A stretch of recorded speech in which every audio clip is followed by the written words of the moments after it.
You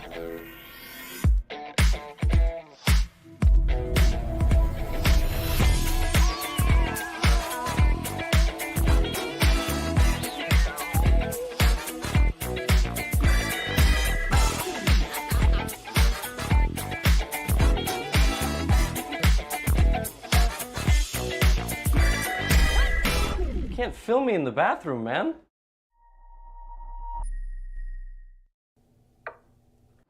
Yes!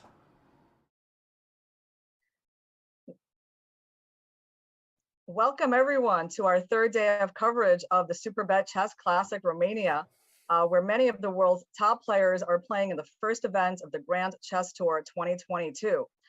Let's take a look at the format of this tournament.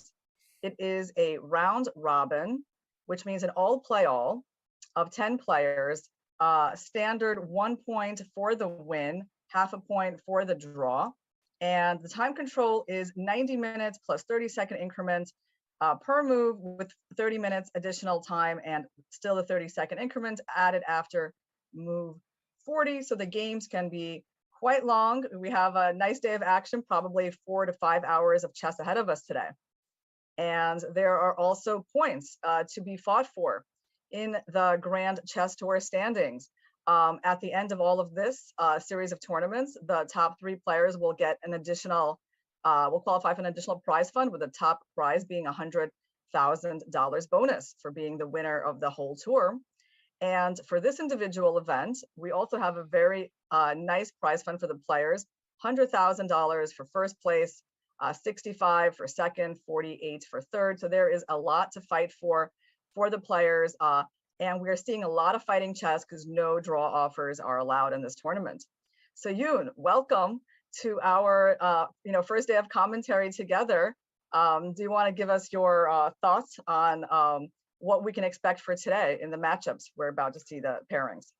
I think it's been a very exciting tournament so far. Yesterday, I was watching the games, and it was a bloodbath. It actually ended up in a lot of draws, but players are taking big risks in order to get those big prizes.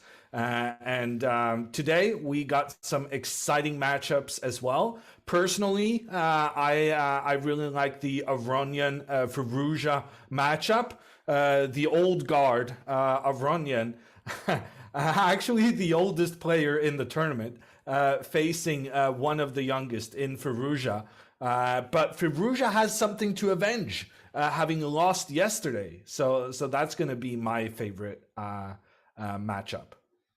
I totally agree. Aronian Firouzja is definitely a very suspenseful matchup. Another one that seems quite interesting to me is Caruana. So I think this can go either way. But Caruana with the white pieces, I mean, he will definitely try to create something. And the third one that I think will be most interesting is Rapport versus Deac. Now, basically for Rapport style, because in the first 2 games of this tournament, I mean, he's been playing very creatively. He only has 2 draws to show for it, against Aronian and against Mamedyarov, but I think he's definitely been the most creative player so far, and let's see if he can get a win against the lowest rated player in the field.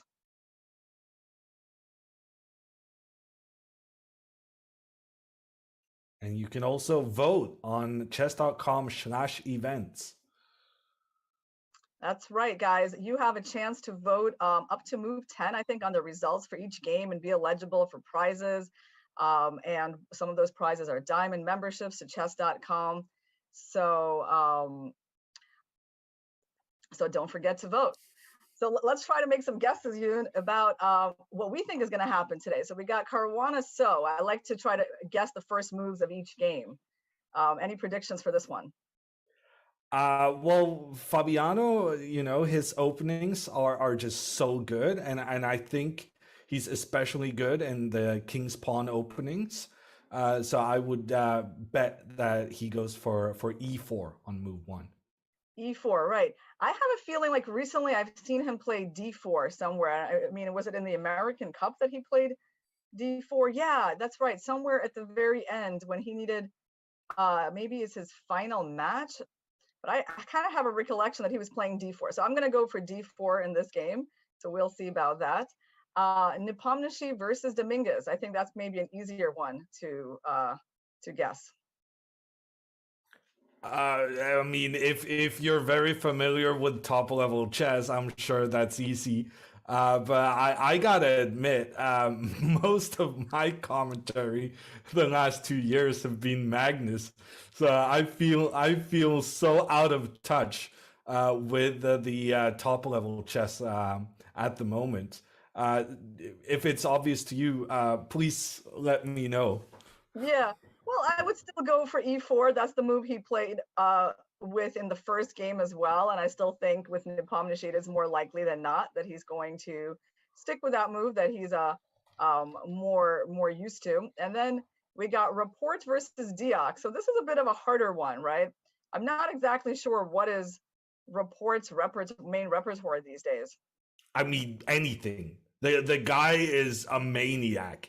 He will do whatever he feels like in the moment, and that's kind of his strength, right? His opponents cannot prepare for him because they don't really know where he's gonna go and what kind of craziness he intends to do on any given day. All right, so I'm going to go for d4 for today for Rapports versus Deac. Then we got Aronian Firouzja. So yeah, that's another hard one to predict. Yeah, and it's going to be exciting, but the matches are soon going to get going. We're going to take a quick ad break and be back for the first moves.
Hi, everyone. We are back with our coverage of the third round of the Superbet Chess Classic Romania 2022. And my name is Irina Krush. I'm joined by Grandmaster Yoon Ludwig Hammer. And we are going to jump into the games. Ewan, which one would you like to start with? I was gonna say I want to watch Aronian, but actually I've changed my mind because right now Jan Nepomniachtchi is facing the Petrov defense of Dominguez Perez, and that is a very brave choice by Dominguez because the Petrov, the Russian opening, is what Jan Nepomniachtchi played against Magnus Carlsen in their World Championship match. So this is an opening he's like the biggest expert in right now. Yeah, this position is looking familiar to me because I saw it on the board at the recent American Cup in the first round match between Tatev Abrahamian and Anna Zatonsky. Um, so what is the main move for Black in this position? Is he going to be forced to take that knight on c3, or there's a capture on e5? Yeah, there's just so many knights looking at each other, isn't there? All the knights were being ready to trade. Dominguez Perez, he chooses to make the first trade on the c3 square, giving white these doubled pawns. Now, normally doubled pawns are not that great, but in this case, Nepomniachtchi is arguing that his quick development of the pieces will be just as important as the detriment to his pawn structure. You know what I realized, Yoon? This is actually a repetition of the opening that Deac played against Nepomniachtchi in round one. It is. Right? Yeah. So I just realized, but somewhere in that game, Black probably took on e5 because I remember it was a double bishops kind of position. Yeah. Mhm. I believe, if my memory serves me right, that Deac made the capture on e5 in this instance. And immediately after all of those knights being up against each other, they disappeared. However, Dominguez, he seems to have found some problem with the opening the Romanian Deac chose. And he elects a different way, a different approach here, just developing the black bishop immediately. And after castles from both sides, white is the first, getting the rook into play, supporting that knight in the center. Yeah, I think it makes sense because Deac did face some problems against Nepomniachtchi. So I think it makes sense that Dominguez is trying to do something different. And the knight on e5 and the bishop on d3 are really kind of the best pieces for white. So white is poised for an attack, and you can see the queen coming in. So first glance, it definitely feels like this is a position where white has some initiative. And how is Black going to neutralize it? Perhaps there is an option to take on e5 and pull the bishop back to e7. I would say that's at least something reasonable to look at. But if you're going to make this trade in the center, why would you do it after having moved your bishop out to this d6 square, right? Because now if the bishop retreats, you might as well have made the trade earlier and just developed your bishop one square. So that feels inconsistent with how Dominguez has approached this opening so far. And to me, it appears that the players are just playing so quickly. I think they're both still in their opening preparations, and that we're going to see a move here from Mamedyarov very, very soon. Yeah, it definitely feels like that. Although, to me, it seems like a little bit difficult to find a move. Okay, he played c4. That makes sense. I mean, maybe he wants to pull the bishop back to f1 before he makes any decisions about the knight. Okay, so the bishop did not go to f1. It would be too passive there. It went to f5, and we might be seeing some trades on this diagonal. I mean, again, Black constantly has to look at this knight takes e5 move. And in general, White's main play here is against, I think, the d5 pawn. It's a little awkward to protect. Yeah, definitely the d5 pawn. Look at the queen pointing in towards it. It's unprotected and frankly not so easy to protect in the near future as well. If you try to move your knight over to f6, well, there was a trade.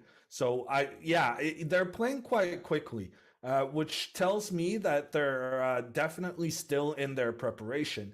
However, having made the trade in the center, Dominguez is now allowing White to open up the D file to have a rook pointing here against that weak pawn. And it feels to me that White is going to have some very easy pressure on that central pawn. Oh, wow. Rook e8. So he doesn't want to move the bishop back. He wants to just pressure the pawn, using the fact that for now, White cannot really play bishop f5, right? Bishop f4 to protect Oh, it. yeah. I was first showing that taking the bishop is out of the question. That's a pin and a back rank checkmate. But yeah, your point also good, that you want to move your bishop out to protect the pawn in the center, but that would also interfere with the queen's protection of the most forward bishop, allowing black to take out that one. What to expect here from Nepomniachtchi? The only thing I'm certain of is that it's going to be a quick move because he is still in his preparation. And in fact, a move has been played. He has made the trade between the bishops. Dominguez capturing back with his rook. And look at this move from Nepomniachtchi. Wow. Bishop to g5. That bishop can be captured by the black queen. The issue is just that in developing the bishop, Nepomniachtchi has connected his two rooks. So that means on this occasion, he can in fact capture the black bishop. And in that case, he gets a pawn that's only 2 squares away from becoming a new queen in a variation the computer assesses as very advantageous for White.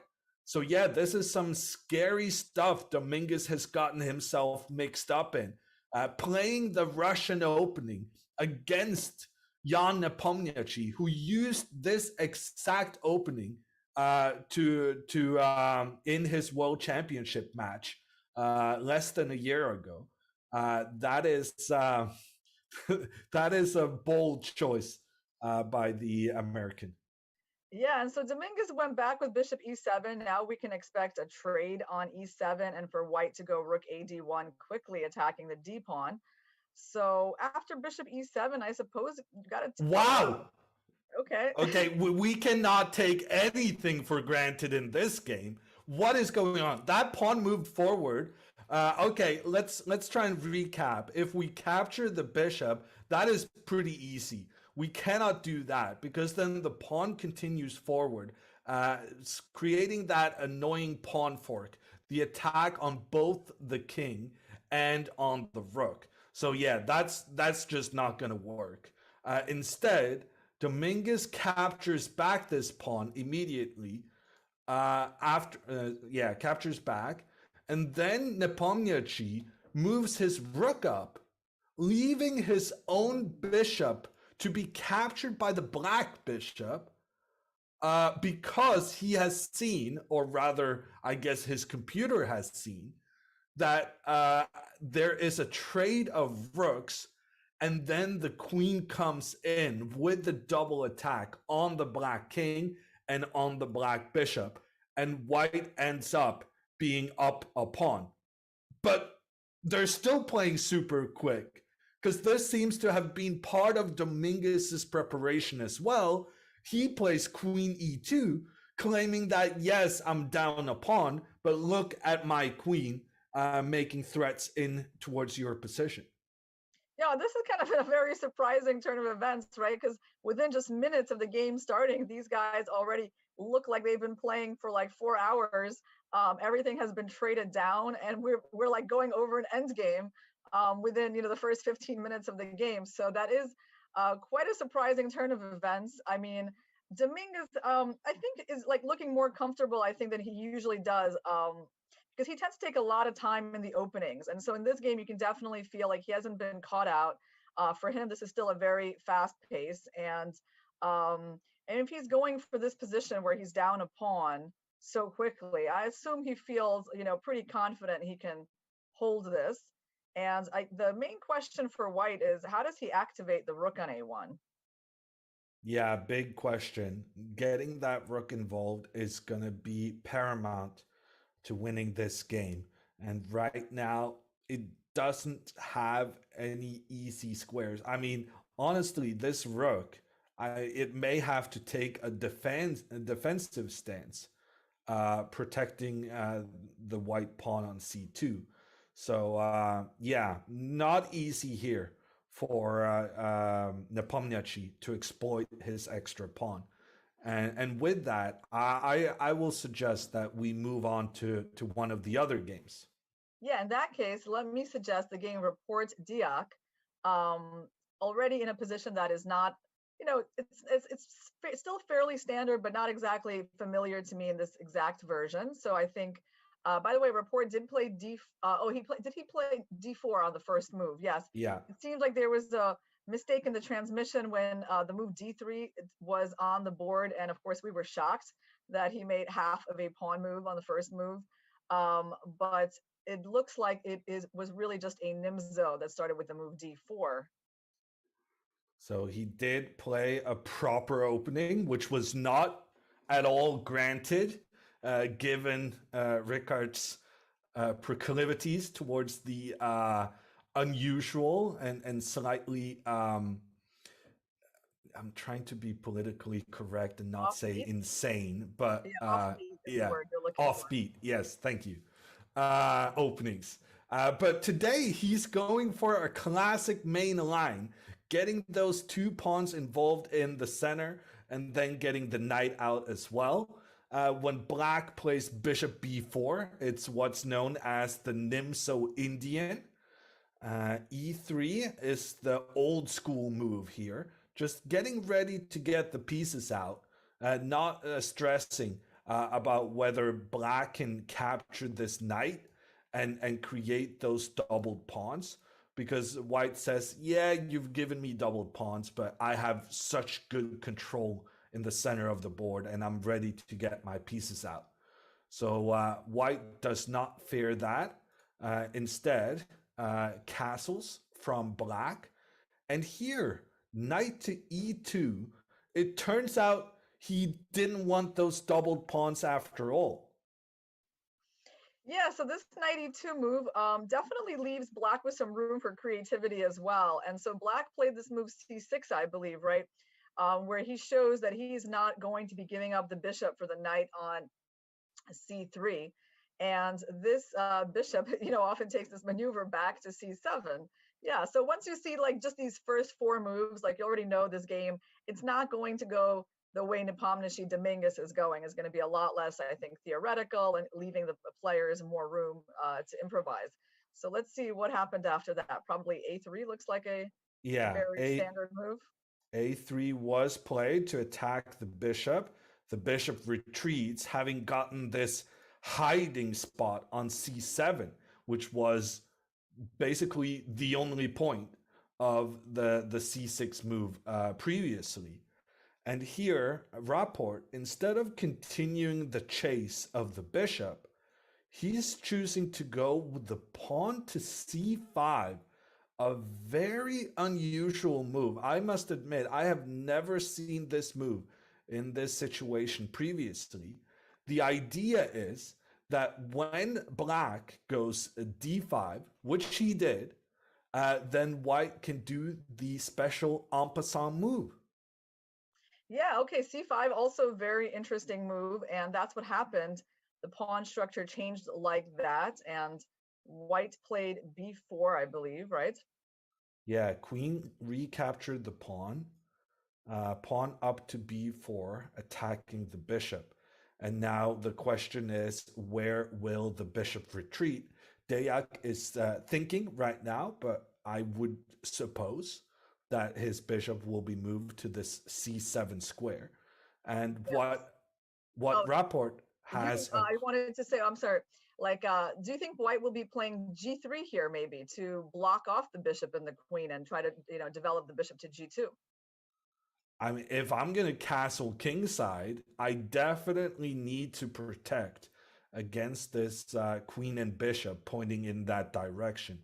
So your suggestion of g3 seems uh, a bit like a done deal in that respect. Not because I'm so eager to do the fianchetto, but to be honest, that's also a good part of it. But you need to stop those threats along the diagonal. What do you think? Yeah, I mean, there's no way you can do a crazy move like f4 here because, of course, black will play. Well, actually, I mean, it's actually crazy, but it's interesting. I wouldn't put it past Rapport to do something like this. It would be very aggressive pawn play, just pushing those pawns up the board. It's a classic mistake of overextending in many situations.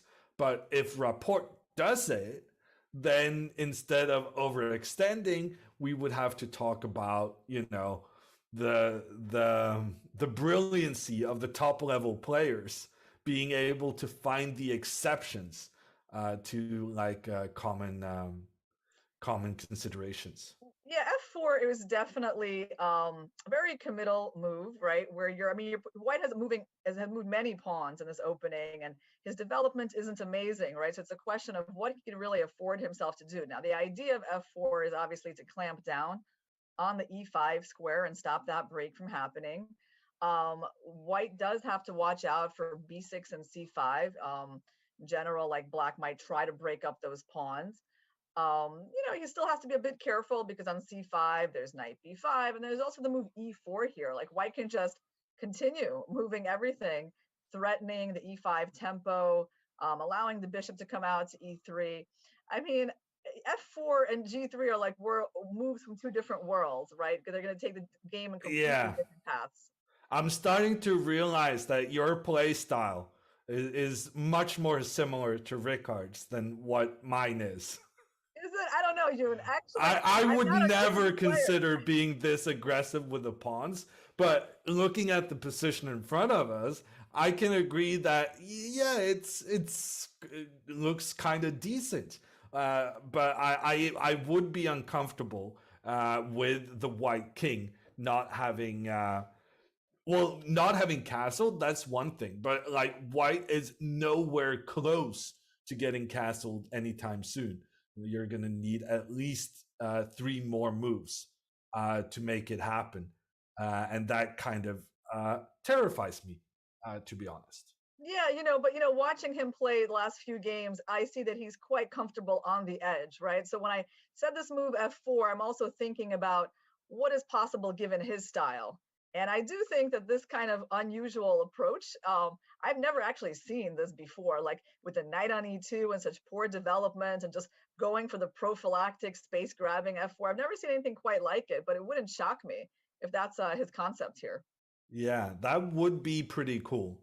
But Deac, he is still thinking the current position on the board is this one, with black's bishop being threatened, and the Romanian choosing only to go one step further back with the bishop. That's a bit of a surprise to me, and it will be interesting to see if maybe this will encourage or discourage I think it encourages the f4 him. move. I think it encourages him, and I would be willing to bet he will play this move, because actually, when the bishop is on b6, he doesn't have this b6 and c5 idea, so it's really hard to see how he's going to break down that bind. I mean, there is a5, yes, but on a5, white can go rook b1, and black has also knight d5 ideas to try to trade pieces. Of course, white's not going to trade, and white will, rook b1. Okay, did I say I bet he's gonna play it? I think it's a possibility. Let me yeah. Let's row that back a little bit. Honestly, I mean, I see the computer not being too happy with this, but I mean, I don't see why it should be any worse now than when we looked at it on the previous move. And like you said, Rapport is definitely the kind of player who's willing to take risks and willing to play unconventional chess. And I would say this pawn move, f4, is just so aggressive and unconventional that I agree with you. It would be the kind of thing that the Hungarian Rapport is capable of. You know, Yoon, I do have an idea about why he played bishop b6. So I think he wants to play e5 and just have more pressure on the d pawn, basically actually threatening to take it. Because if the bishop was on c7, you know, the knight would capture back on d4 or even the queen. It's not a threat. But with the bishop on b6, once you play e5, you will be very much interested in taking that pawn and leaving white with an isolated pawn. So I mean, e5 is Black's main idea. He's got to fight for space. He's got to chip away at White's space advantage. And it does seem like if White just plays kind of in the normal paths, I mean, Black also should have a very normal position here. Yeah, it's honestly just an interesting position, I think, with equal chances for both players, but also a kind of position where Rapport traditionally thrives because of his wish of playing creative chess, and so this is the kind of position where you're out of theory already on move well, honestly, probably by move 7, and you've got your opponent and you just playing the game instead of comparing computer analysis, which is what we saw in Nepomniachtchi against Dominguez. Although, you know, Yoon, in our chat, I see that Ken is telling us that the game is following Panamaria versus Deac 2018. Why is he thinking Deac knows this position? Well, that's news to us. That's an interesting piece of information if he's indeed had this before on the board. Yeah, that's very curious why he would think for such a long time.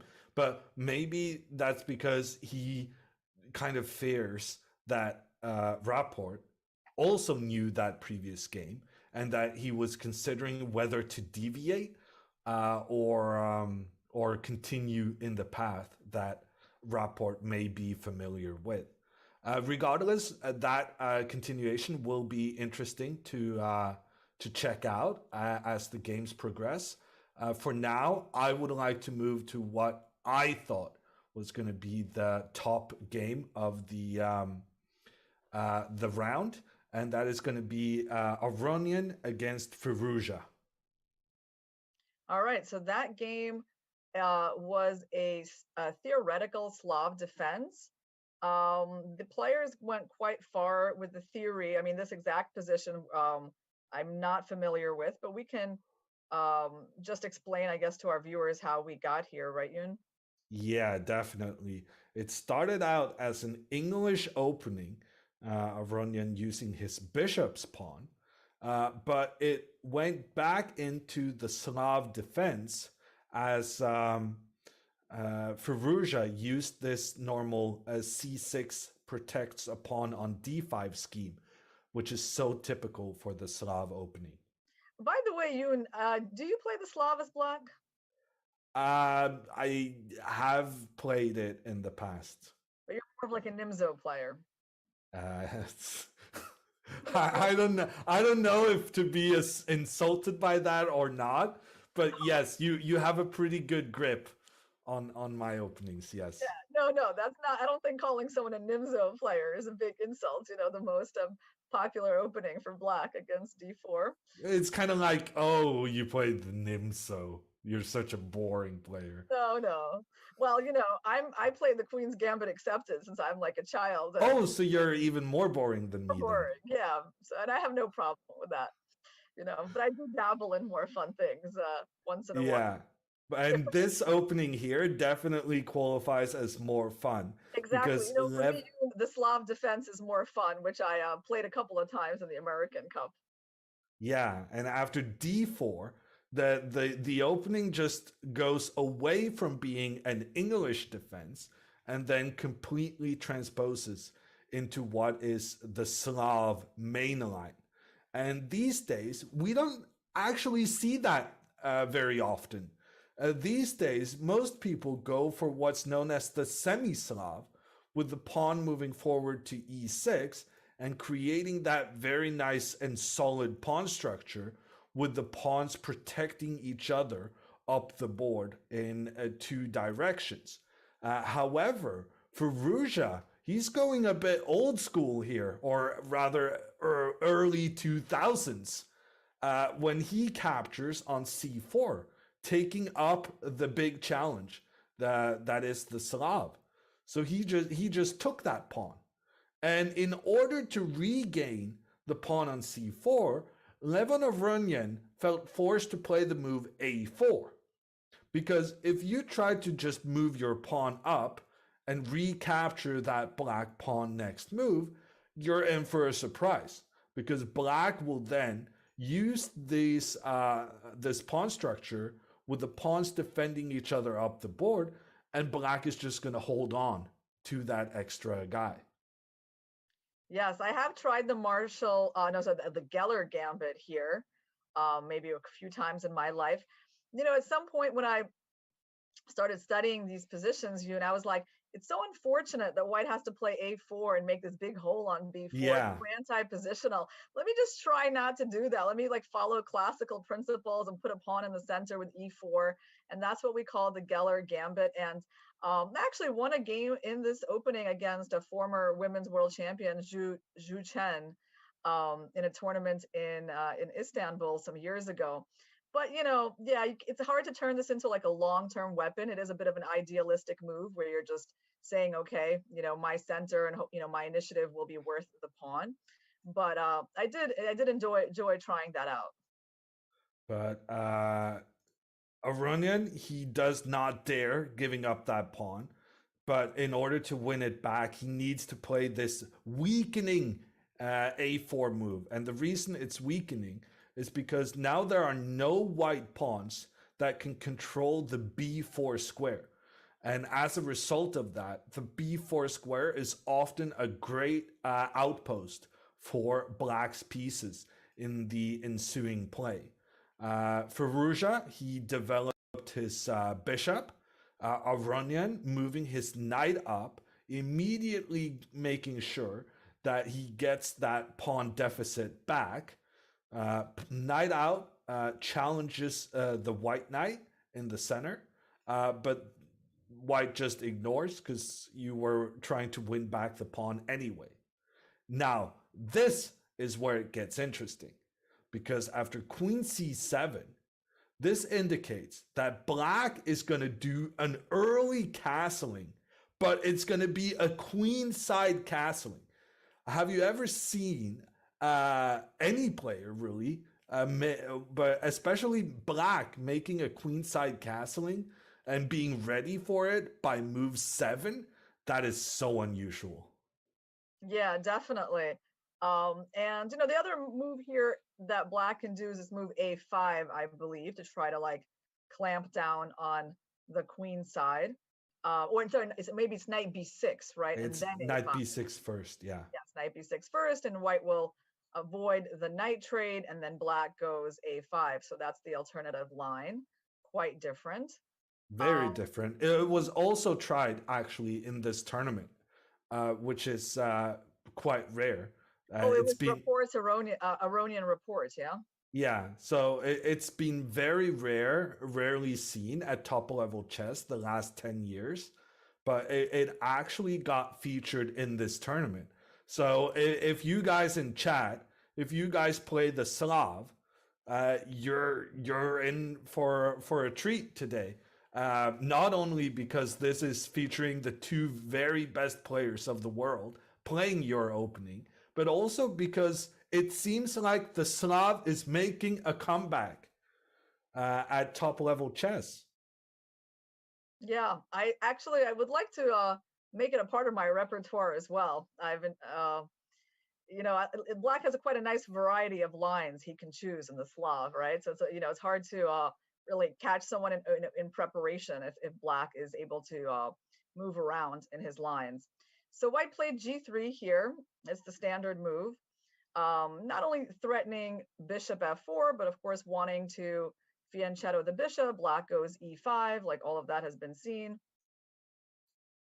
And we got some trade on e5, probably the move bishop f4, knight fd7, bishop g2, and g5, right? So this is all theory. This line does tend to be very forced for a long time. Yeah. So just keeping everything protected, and then the big move, g5. And it's such a cool move to make. Trying to break the pin, yeah. Yeah, I have been lucky enough to make this move once.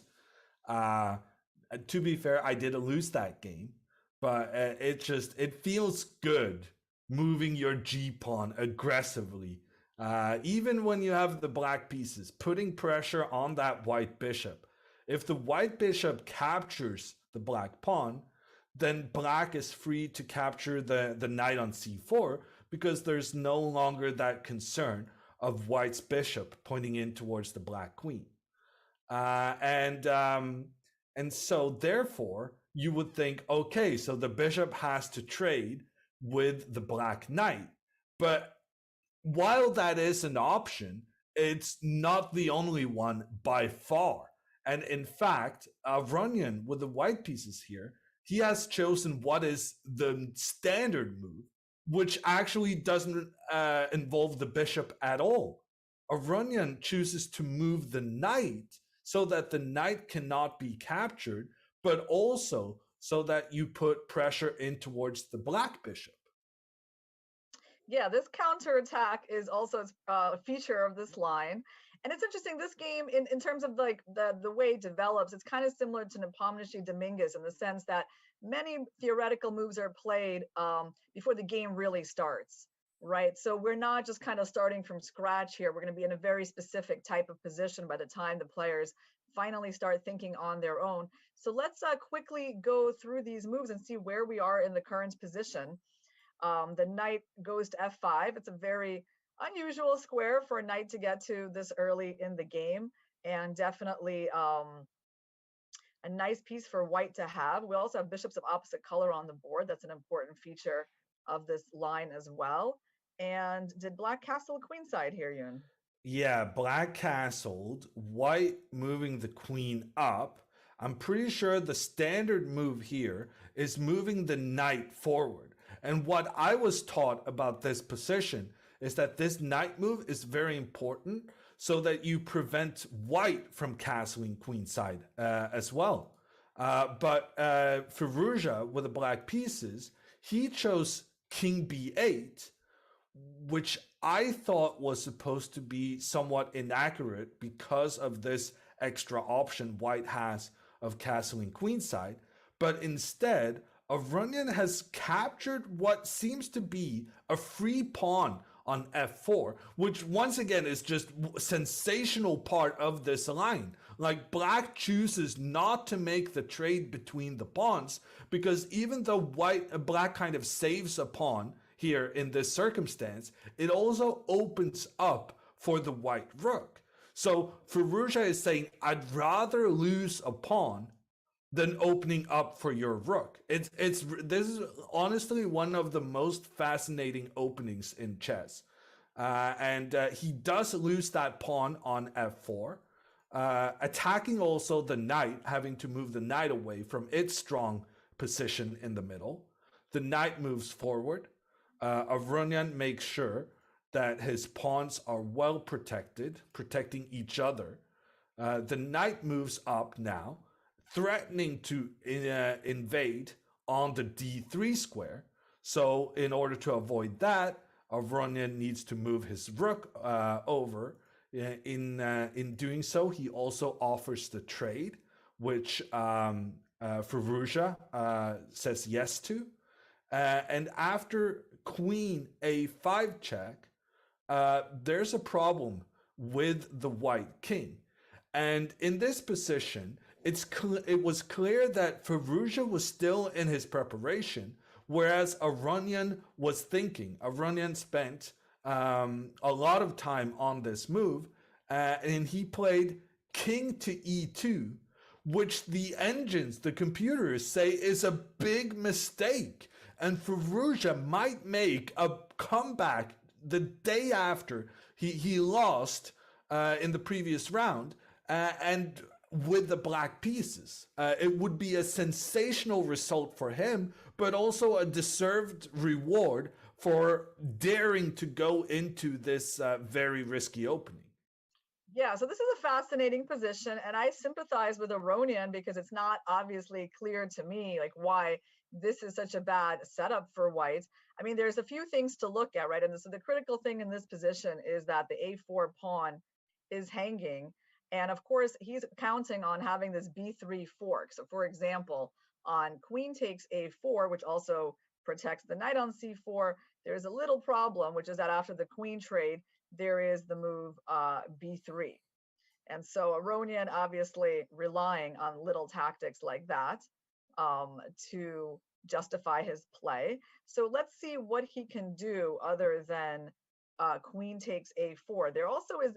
oh, sorry, I messed up. The board is living its own life.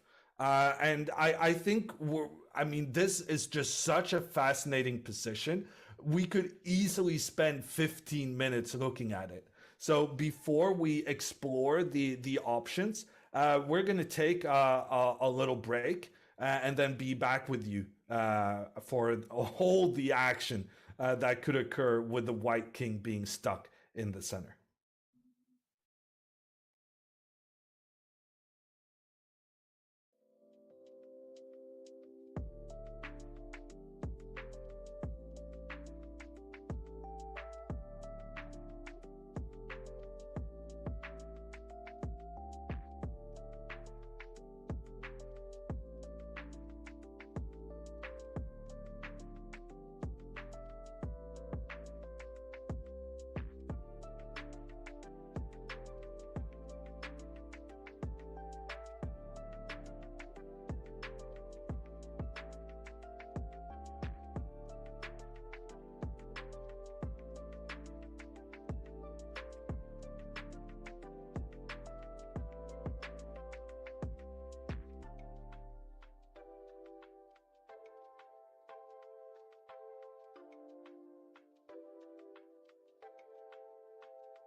Blue check marks.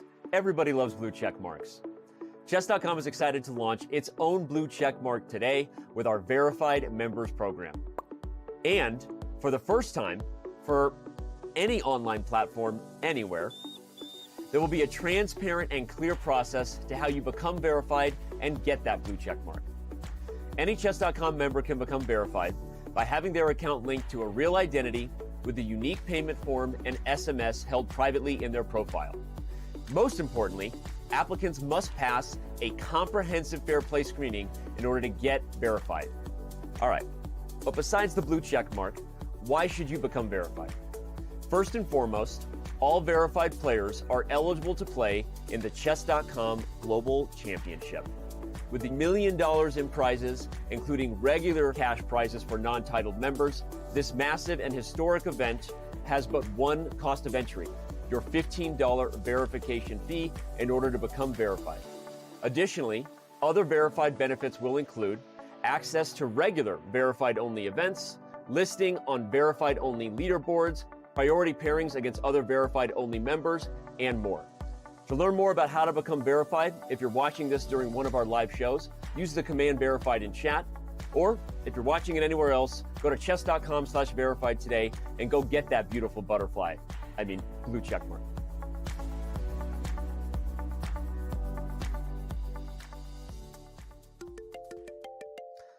What is going on here? Hey, Elon. Yeah, no, you saw the news. I know you like buying companies with blue check marks, but we're not for sale. Dude, do you even know how to move the pieces? All right.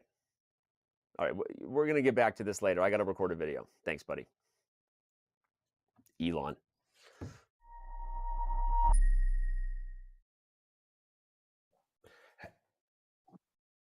Hey everyone, we're back with the Superbet Chess Classic, part of the Grand Chess Tour. And right now I'm Jon Ludwig Hammer. I'm joined by Irina Krush. And right now we're looking at a position where Levon Aronian, according to the computer engines, have made a big mistake with the white pieces. It was his previous move that has been marked with a red as indicating it was a potentially game-deciding blunder.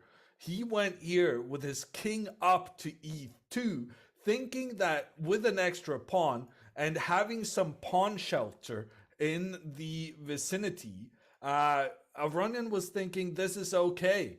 I can survive this. Computers do not agree. However, Alireza Firouzja, the youngster, he's been thinking now for 15 minutes and we're excited to see whether he can figure out how to exploit this precarious king position White now finds himself in.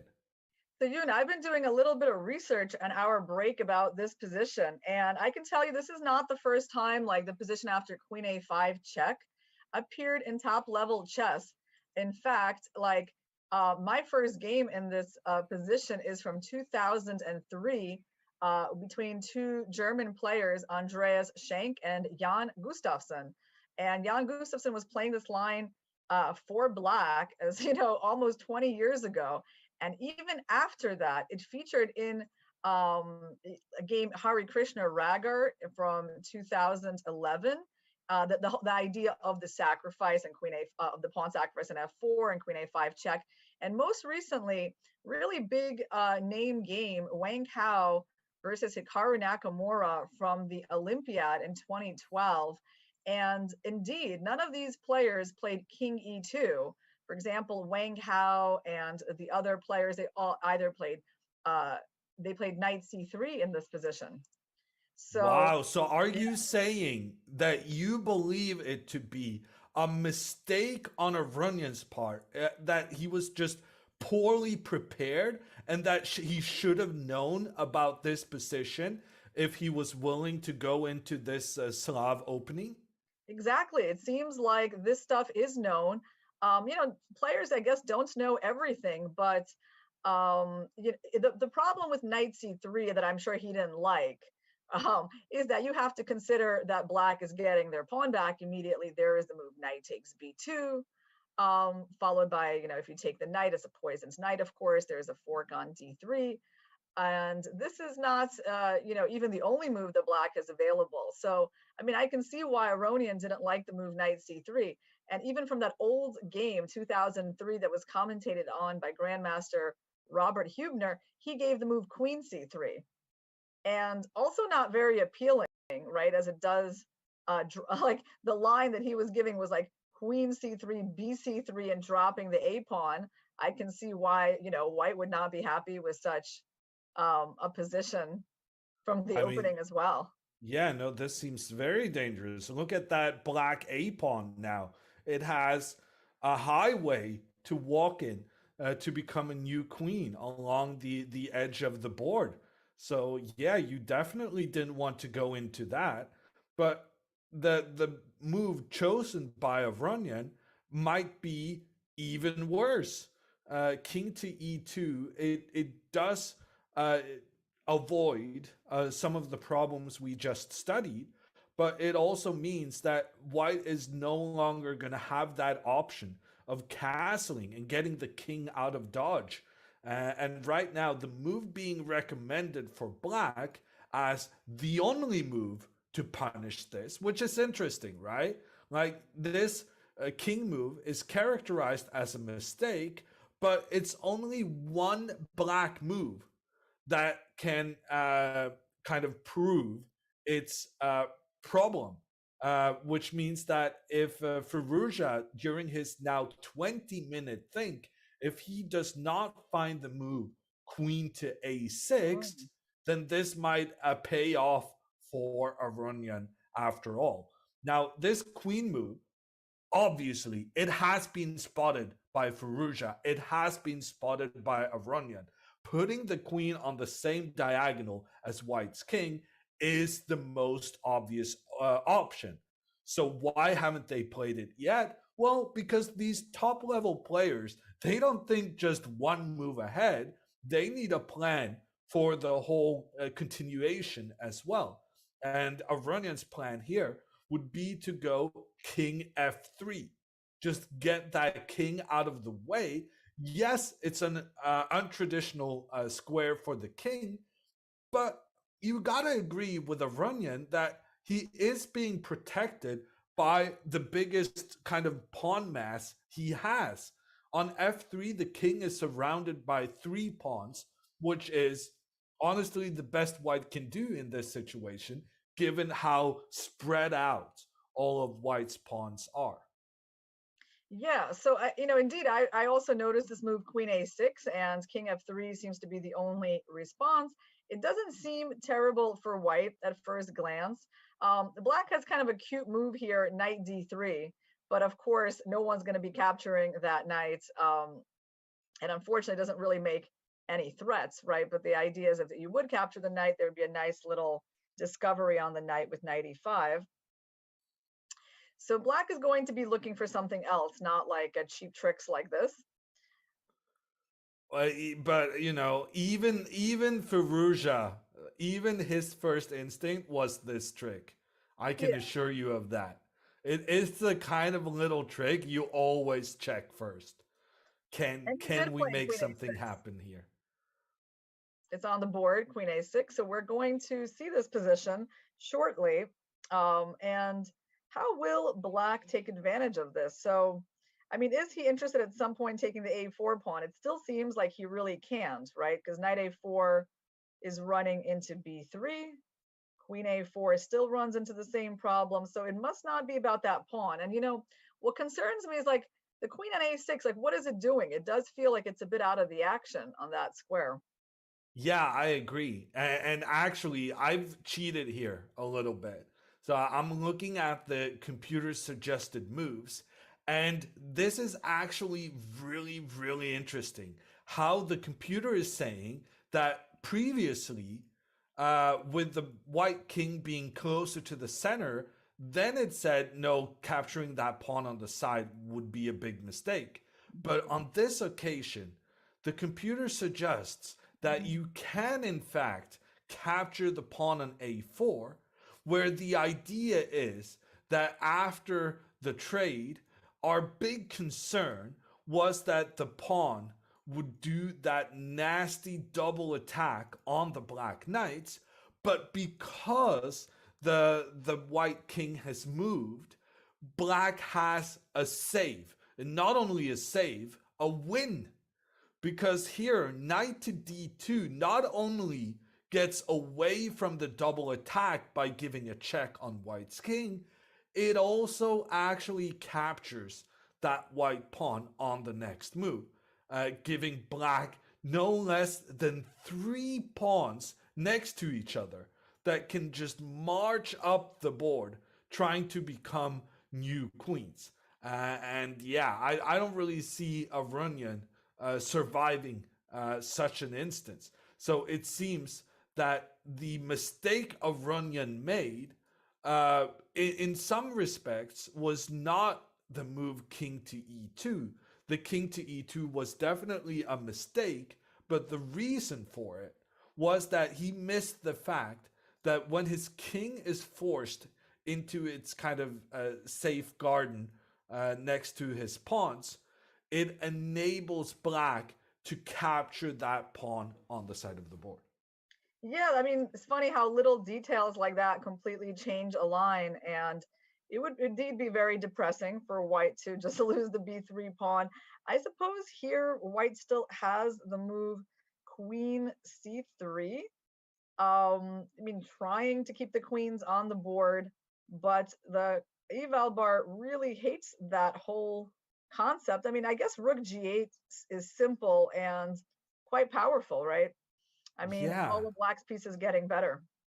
Yeah, the rook pointing down in the vicinity of white's king. Black, in this circumstance, not even a pawn up, yet the computer says it's absolutely devastating for that player. And after a natural move like queen d4, which is not an unscary move in itself, in this occasion, white is threatening checkmate in one move and getting ready to get the knight involved next as well. And it's just fascinating to see how the eval bar on the left side is just completely black, indicating that black has a winning position, despite not even being a pawn up, and despite it not being clear at all how white's king is in such big danger. Although right here in this variation, I'm kind of just making some moves, getting into the essence of the position. The move knight to e5 is such a brilliant one. Wow. The knight giving an attack on the queen as well as on the king. It has to be captured to avoid losing the queen, but after the capture, the black queen just takes one of those from one side of the board to another, and it's actually a checkmate on the white king.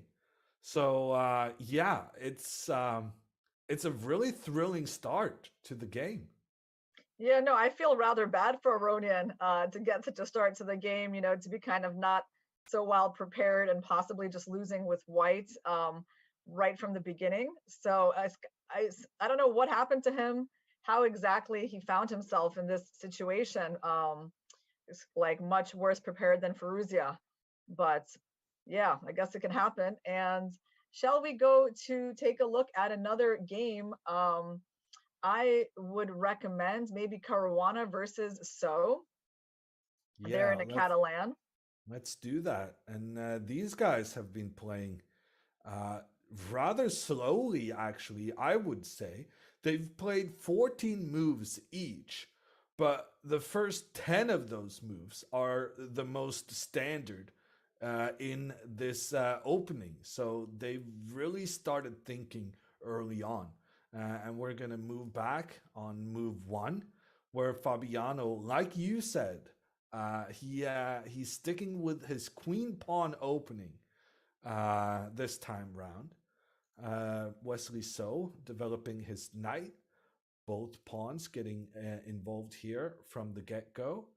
And where we saw Richard Rapport, he went with the left knight out first, allowing the Nimso Indian opening with the bishop coming out. Fabiano instead choosing to go with the other knight.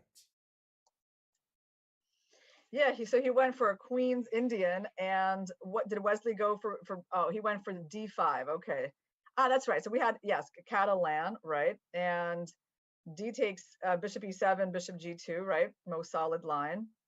Yeah, and this was showcased a lot in the World Championship match between Carlsen and Nepomniachtchi.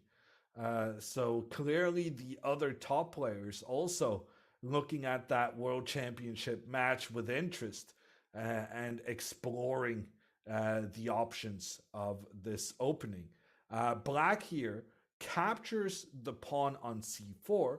It's not because they believe they're going to be able to hold on to the pawn, but in this Catalan, the trick is how to neutralize the white bishop pointing down the board. And in some ways, that makes this trade very illogical, because black had a pawn that was blocking this diagonal. So you would think that removing that pawn would make white's bishop just that much stronger.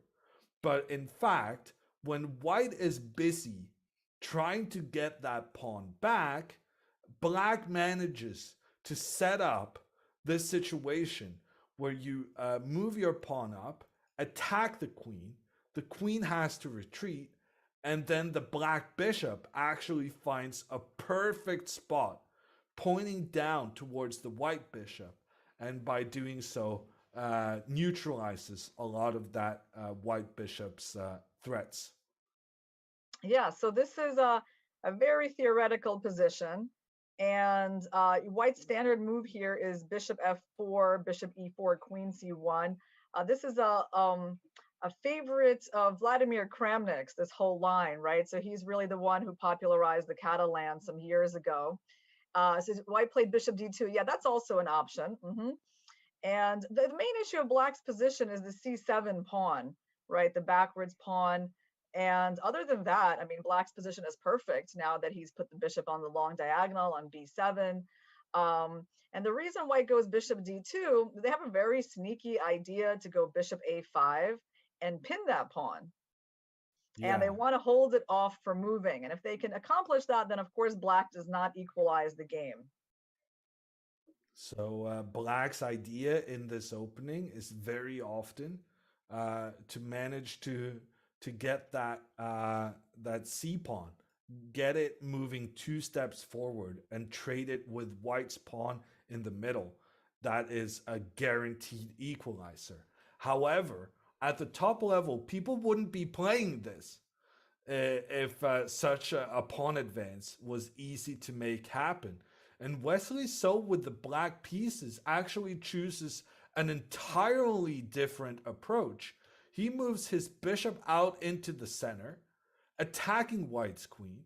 The queen retreats, and then he goes with his pawn 1 step forward instead, saying that he's happy to have gotten his bishop into the middle, and now then he can kind of have all his pawns on the light squares afterwards, because the pawns are not standing in the way of the bishop. Fabiano? It's definitely a very interesting positional strategy, right? The light squared blockade type of idea. You know, of course, if white could get rid of the bishop on e4, that would be a big problem.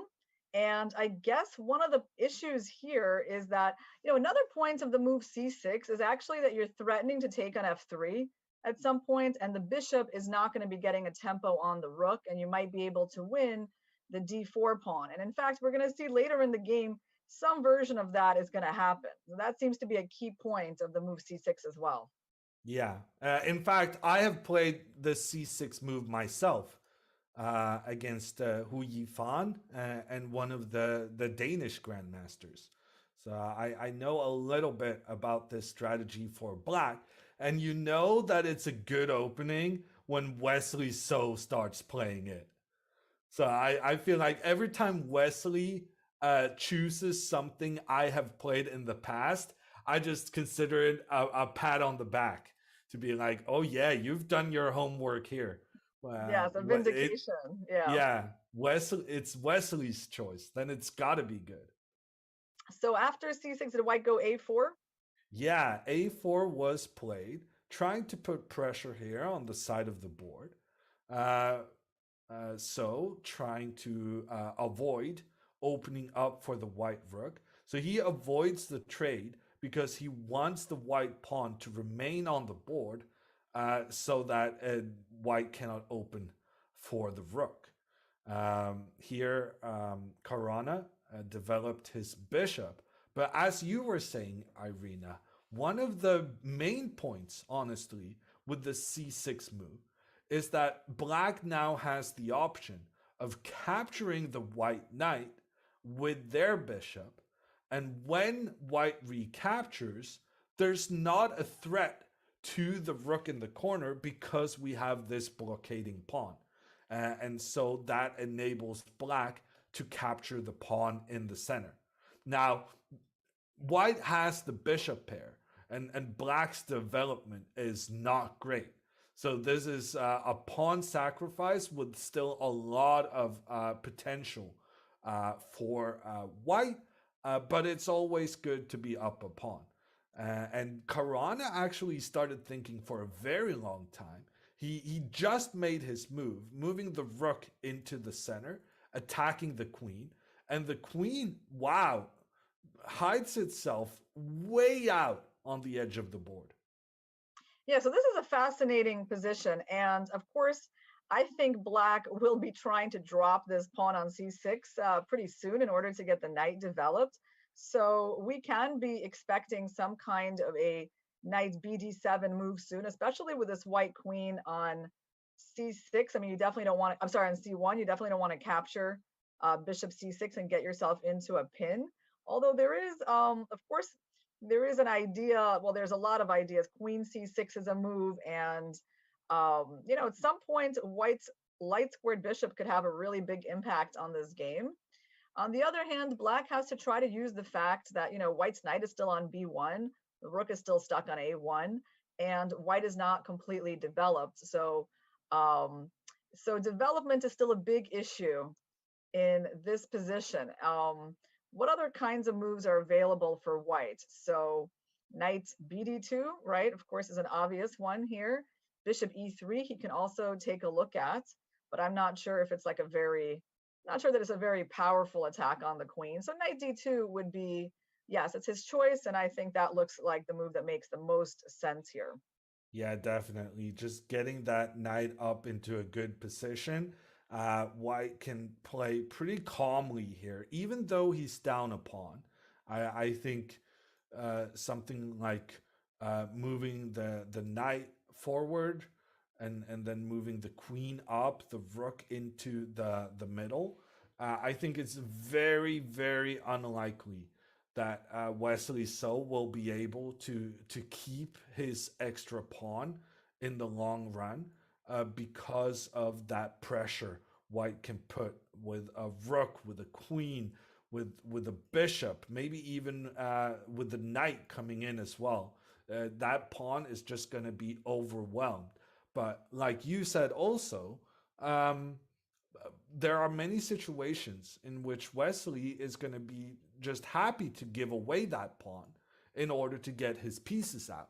Because yes, right now he's down, he's up a pawn, but that means he can afford to lose a pawn if that means he can get his pieces into the game.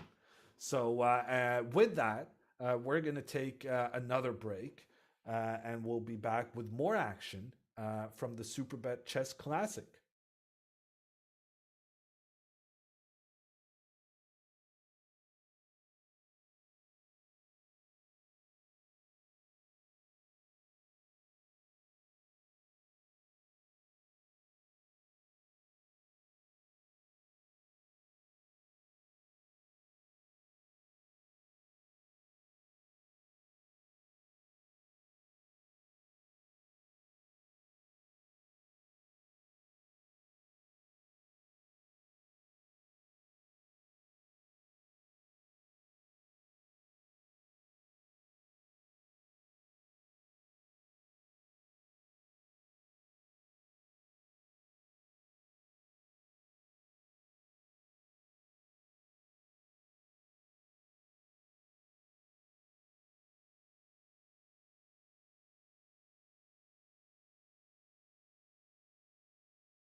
Hi, everyone.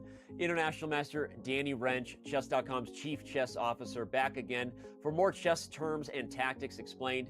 That's the thing that I'm apparently doing now with my time. I believe being a Chief Chess Officer makes me qualified to break down some basic tactics. So here we go with the fork.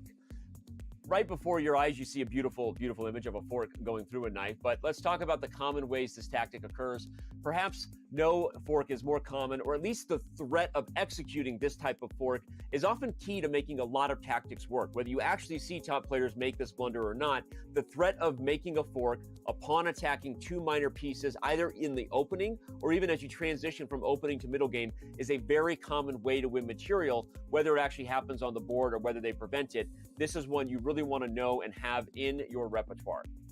The next example of a fork is probably the one we think of most commonly visually when you imagine a fork. It is a knight attacking two major pieces.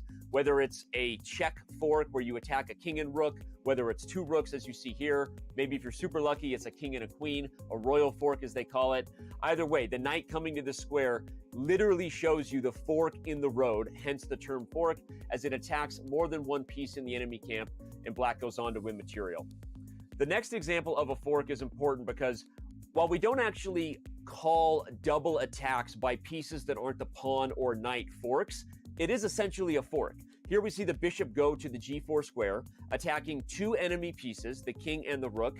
This is a double attack or a fork and goes on to win material.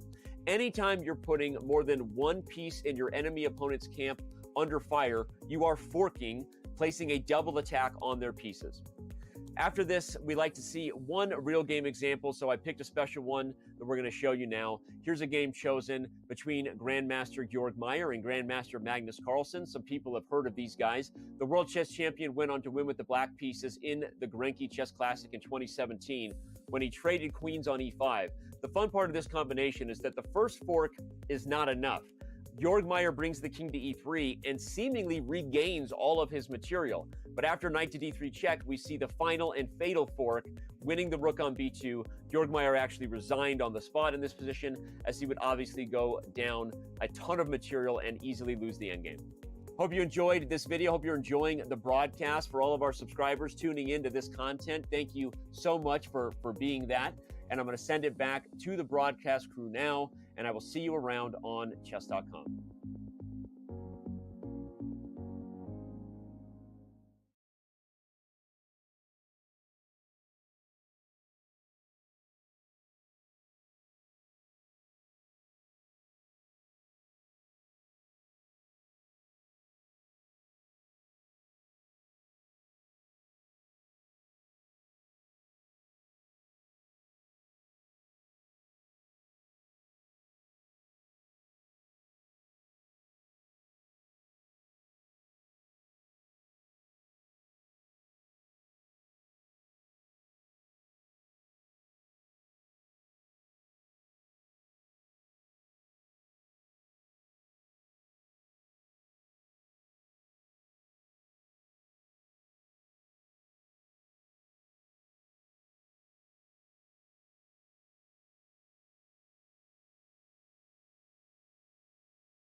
Welcome back, guys, to our coverage of the third round of the Superbet Chess Classic Romania 2022. My name is Irina Krush, and I'm joined by Grandmaster Yoon Ludwig Hammer. And before we go back to our coverage, we want to tell you about a special new event that is coming up very shortly. It's called the Chess.com Global Championship, and it's your chance to play for prizes alongside the world's best players. Be a part of history by entering Chess.com's largest chess tournament that's open to everyone. The non-titled open qualifiers run every Sunday through the end of July. So what are you waiting for? Head to go.chess.com/CWC2022 for more information and get verified to play. Very exciting new event, guys, that is open to everyone. So I hope you give it a try. And the only game we haven't had a chance to look at so far, that is the game between Maxim Vachier-Lagrave and Shakhriyar Mamedyarov, two players really known for their attacking style. And so it will be exciting to see what kind of play these guys have in store for us. Yeah, so this game started off as a Caro-Kann. I'm not too shocked that Mamedyarov is playing this. I think he's played it before, and also it's very popular opening on the top level recently. And so Vachier goes for the two knights variation without playing the pawn move to d4. And this is, slightly funky, but not too much so. Just getting your pieces into play. What could be more natural? More natural could be taking the center, right? But yeah, this is pretty good too. Yeah, this is how I play with the white pieces. So I don't like you dismissing this as anything other than the best way of playing for white. Oh, you like this line against the Caro? I always play it. Oh, interesting. With pretty good results, I would say. Nice. Okay, so black has the option of pushing. Of course, there is this d4 move, but do you feel like as a white player, are you happy when black plays this move, Yoon? Well, actually, this is just considered a big mistake because while you're attacking the knight, you're also leaving your pawn prone to being attacked in return. And in fact, even though black can support the pawn, that counter white has, putting pressure in towards the middle, is actually very, very serious. And if we continue here with a couple of moves, this pawn on d4 is actually just dead. Wow, dead. Queen to a4. Both attacks the pawn along the side, but also puts pressure in towards the black king, which means that the knight can no longer move. So the knight is not offering protection to the center anymore. And at the same time, the pawn is being threatened an extra time. And here, well, this is just a losing position for black because you cannot save your pawn. You can go forward, but it doesn't change anything. That pawn is still being captured. So it's a very specific refutation of this move d4. Just like if you didn't have that queen a4 move, black's position would be completely fine, but it's a matter of tempos. Yeah, but I've caught people in this. I have. So yeah. It looks like this kind of trap that is easy to fall for because, of course, pushing the pawn with a tempo to white side of the board, it is a very tempting move.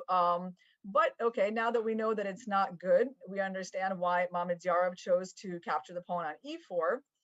And after knight takes e4, black played knight f6. Oh, wow. So this is quite reminiscent of, another line in the Caro where black offers up, gives white a chance to double their pawns.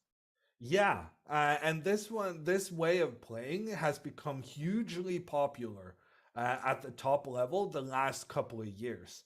And the idea is that if you make this trade, then you give black doubled pawns, but black argues that having these doubled pawns is not the end of the world. They are doing a job taking control in towards the center.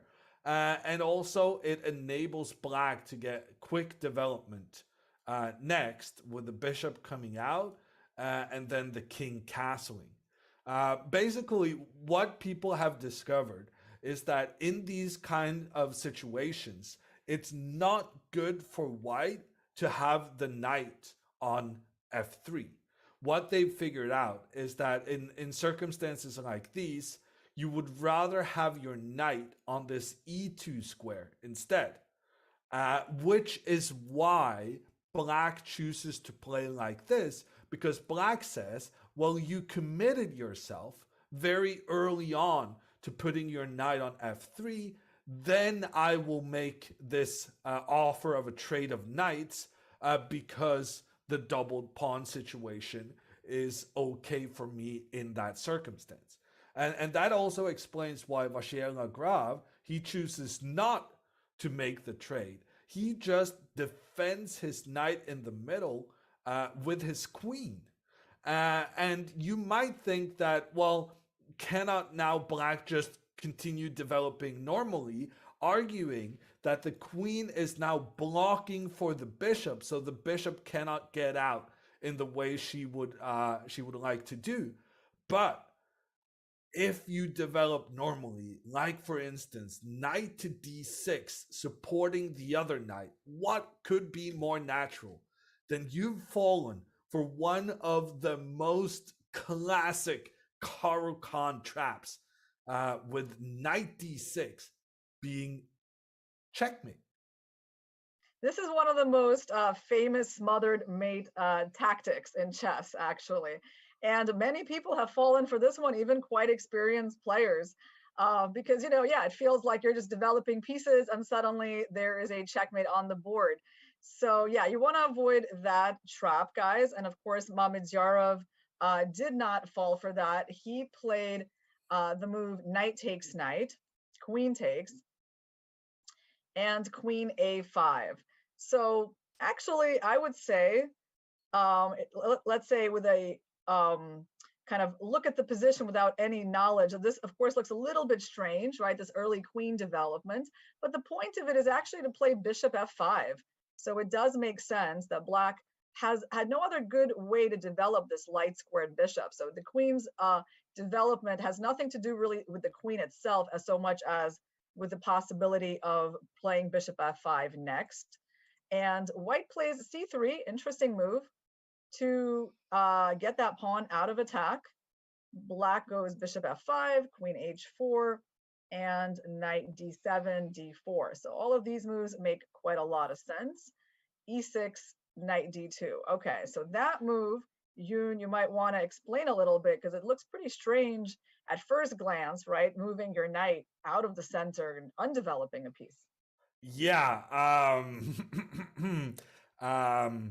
I'm trying to find something good to say about that move. I'm not sure I'm able. Knight, like instead of just moving his bishop out and getting castled, Maxime Vacher-Lagrave, he chooses to move his knight for a second time, which is what we often recommend people, right? Don't move your pieces twice. Like move them once to a good square. Don't get stuck moving them 3 times to get to like a slightly better square, because then you're gonna fall behind with all your other pieces. Yet here, knight to d2 was played by the Frenchman. His idea is to move the knight up afterwards so that he can attack the black queen. Mamedyarov then pushes forward in the center, challenges the white pawn there. A trade is made. The queen moves because the queen was going to be pushed around anyway.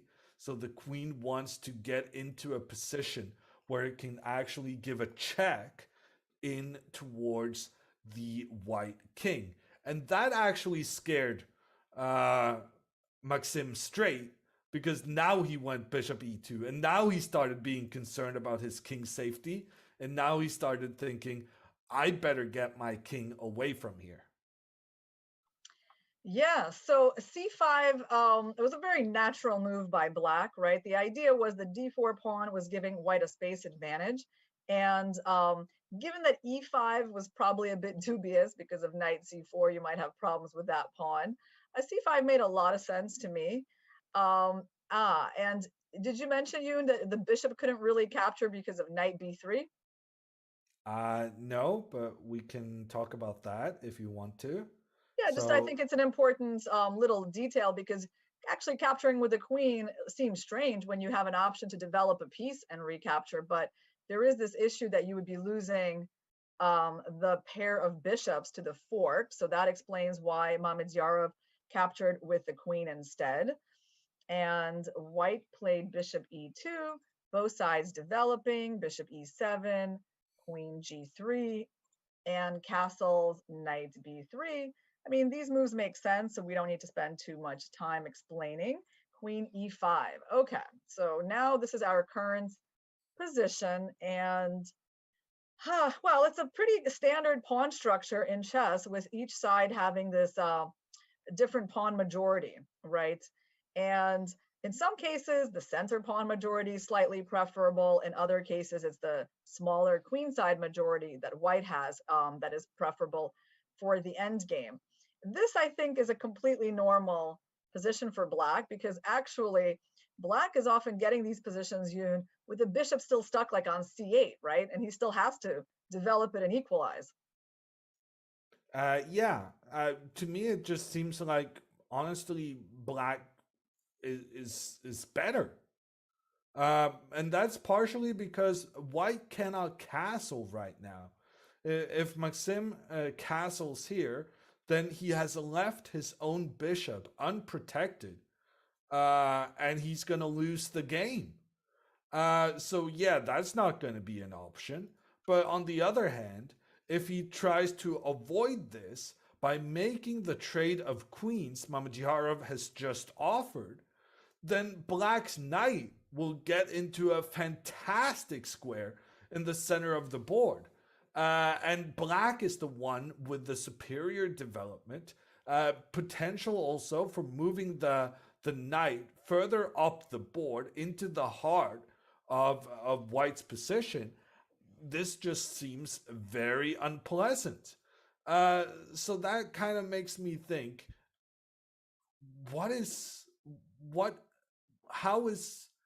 yeah. Well, to maybe conclude. Knight d4, maybe knight d4 is a move for white. I mean, if he wants to try to castle. Yeah. I completely agree with you. I mean, black literally has like an amazing version of a pretty standard pawn structure, and no bad pieces on the board. That's really the key for black. In fact, the bishop on c1. Yeah, I suppose, if you go knight d4, Yoon, there is a point to it, because you would love to, like, let's say, have them go maybe bishop g6, maybe bishop f4 with a tempo at least is something worth considering.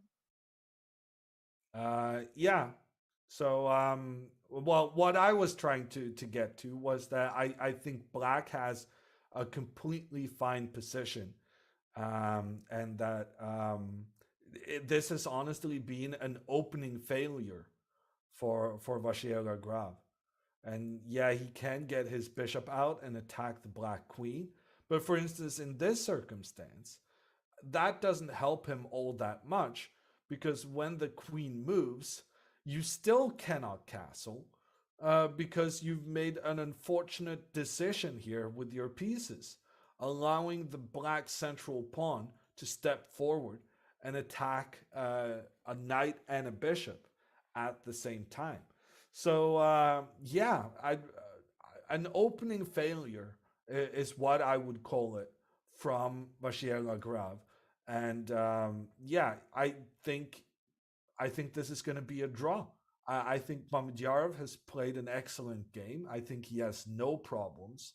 And even though MVL here attacks the black queen, I think the queen can kind of step away from this and maybe even start invading over down on the left side of the board.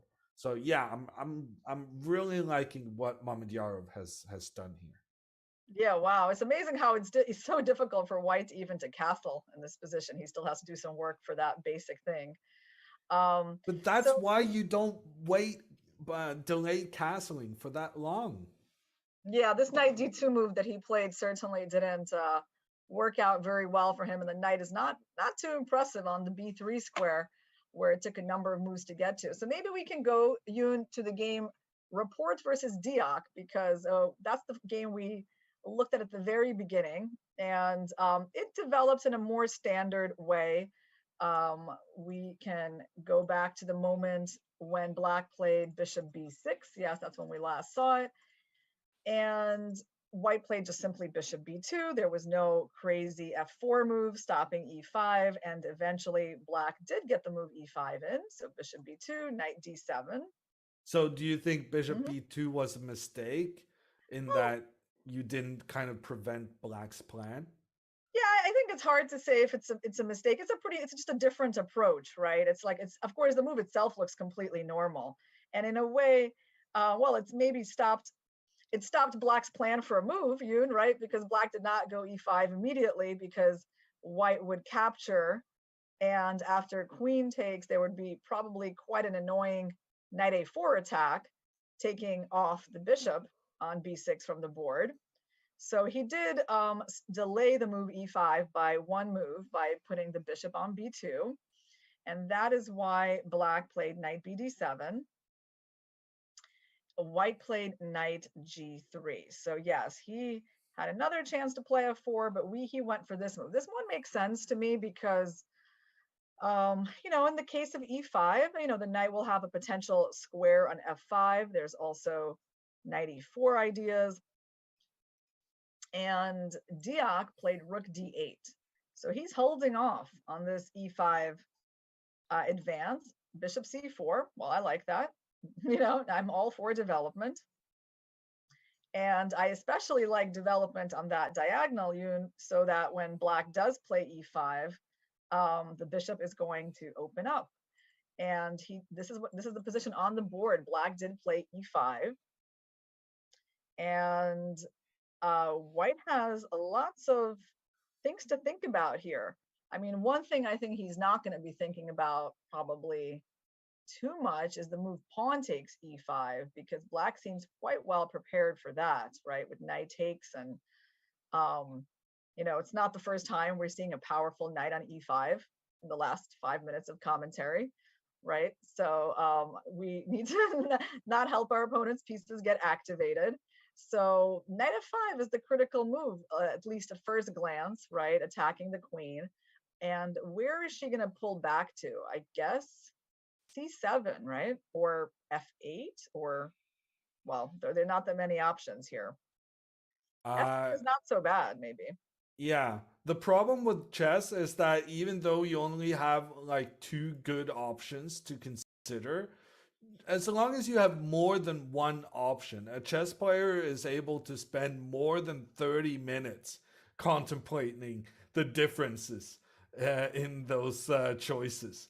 And like you said, like both of these options, they go in different directions. So it's very different whether you choose to keep your queen close to the king, or whether you choose to just back it up in a situation where it's got kind of more influence towards what could be dangerous area than what it does next to the king. So putting it next to the king, I would consider a bit of a defensive move, whereas this is more of an aggressive move. But either way, the fact of the matter remains that White's king is still in the center of the board, which is, it seems to be a bit of a repeating pattern, if I'm honest with you. Levon Aronian choosing not to castle with the white pieces. We have Maxime Vacher-Lagrave choosing not to castle with the white pieces. And now also Richard Rapport not castling early on with the white pieces. And I actually have a theory about this. I think castling early is something you do more often with the black pieces, because with the white pieces, you're busy trying to accumulate some kind of advantage. For instance, having your pawns better placed in the center, grabbing a bishop pair. Like with white, in order to prove an advantage in chess, you need to kind of first create that imbalance. And for white, that comes at the cost of development in many situations. So I feel like white not castling is such a classic thing to have happen, because white is kind of busy trying to get other advantages, and kind of claiming that, well, I can always get my king to safety, I'll just do it later.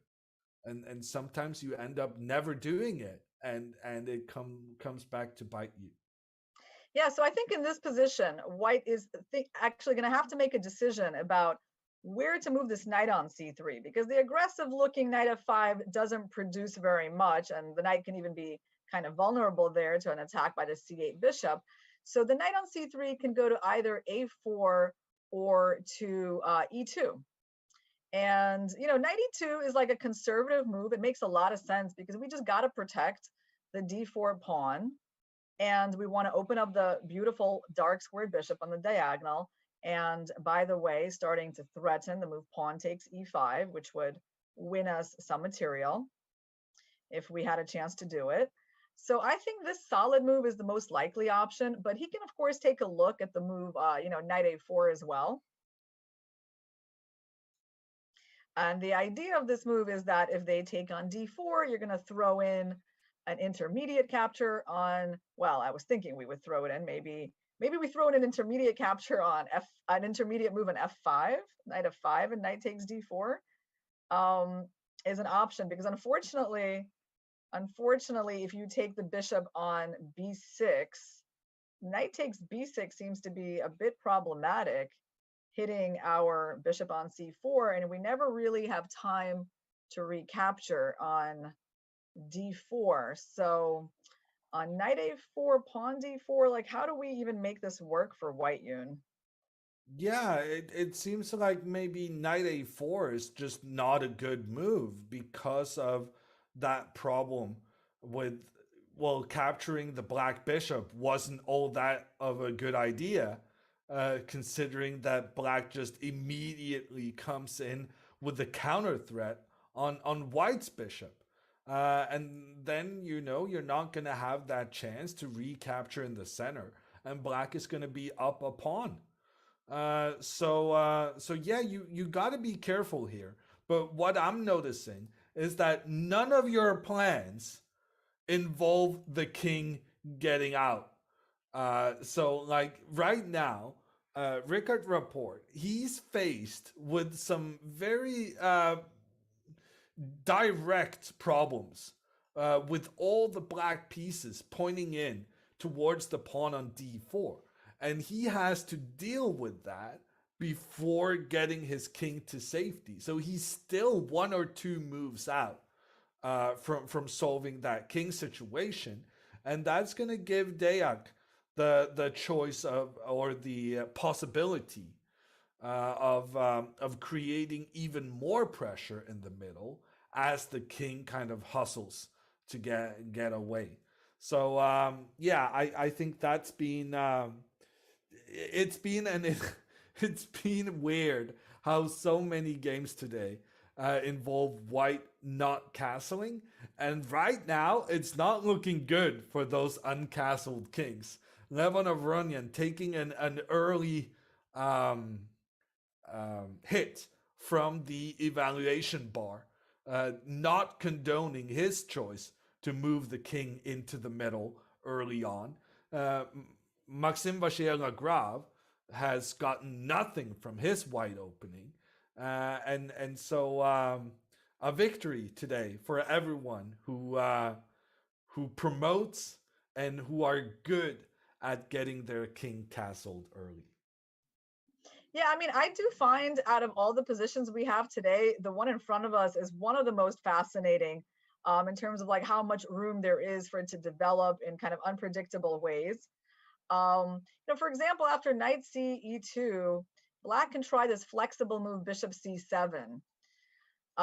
basically guarding against the threat of pawn takes e5, giving that knight some support with the bishop on the diagonal. Maybe we can put that on the board, Yoon. Yeah, sorry, what did you say? Knight c2 and bishop c7. Bishop c7, yeah. Yes. So the idea is to go knight b6? Yeah, well, that's one idea. The other idea is that you simply needed to protect the knight on e5 from this d takes e5 move. So one idea is knight b6, potentially. Well, not yet, but I also think, in these kinds of positions, it's not out of the question to look at ideas of h5 for black. If white castles, you might want to look at h5, h4, potentially. Or, I understand there's knight f5 problems, but it is a pretty typical advance with a side pawn. And of course, another thing that he can do at some point, also e4. That's what I mean when I say strategically interesting, because black can even do so much with his pawn structure, right? He doesn't necessarily have to take on d4. We might not see that pawn trade. We might see a move like e4 closing the center, and black playing for the knight b6, knight d5 idea that you mentioned. Then definitely h5 would be really interesting, like right here, e4, right? Yeah. And very typical, and basically, preparing for a future kingside attack. So I find this position really rich in the possibilities. Huh. Yeah, no, I mean, I'm definitely sold on this e4 move. It's often risky moving your pawn into enemy territory, especially when it's not easy to protect it with another pawn pretty early on, well, immediately after. But yeah, no, this is looking very interesting for black, and having that queen and bishop working together, that is just yeah, that's potentially devastating. This is the first time in this tournament that Bogdan Deac has more time than his opponents. He has, maybe not a huge time advantage, but still a 10-minute advantage is not bad for this point in the game. And given how much trouble he's had on the clock in the last couple of games against Nepomniachtchi and Aronian, I think this is a great scenario for him. And one thing I can say about Deac is that he likes to spend his time thinking, usually comes up with interesting ideas. So the fact that he actually, still has time on the clock at this point in the game is a good sign for him. And I wouldn't, I'm not saying that White's in trouble, of course, but I do think that Deac has set himself up well for this game. Yeah, and speaking of time, like the amount of time Rapport has used here for just the first 12 moves, I mean, he has less than 40 minutes left.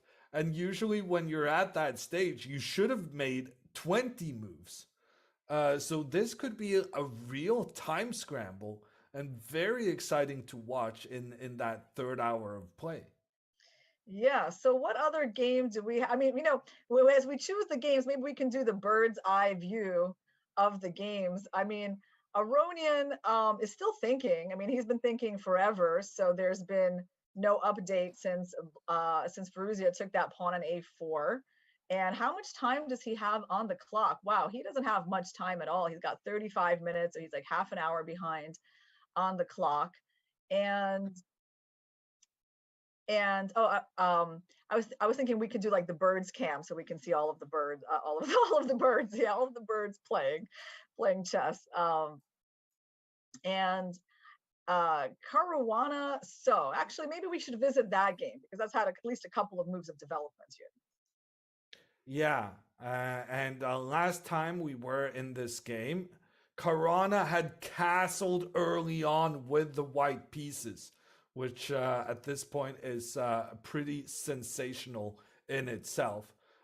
2 moves have come since we last left them. We were saying that the pressure white had long term towards the black pawn on c6 was so strong that sooner or later Fabiano would be able to capture that pawn. However, that's not gonna automatically win him the game because he's already a pawn down. So winning one pawn is not going to be it. He's going to hope to win both that pawn he's aiming at, but also try to, win some more if he's to win this game.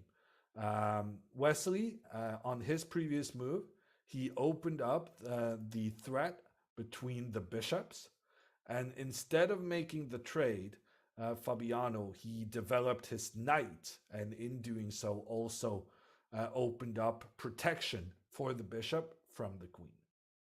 Yeah, knight d5 is a very sensible move, right? Doing a little bit to neutralize the bishop on f3. And so white just played knight c4. Well, okay, the knight is nicely placed on that square. I suppose it's trying to get to a5. And you probably can't play knight d7 just yet, I think, for tactical reasons. There could really be some bad stuff happening. Although, I mean, it looks dubious, but maybe you can still play, because on bishop takes d5, here there is an intermediate move, very important intermediate move, bishop takes g5. So black is not actually losing any material. He is doing quite okay with that trade. Then he captures back with a c pawn, and he's just super happy with his extra pawn. Okay, so that tactic for white, my attempt at a tactic did not work out. Let's go back and see what else can happen on the move knight d7.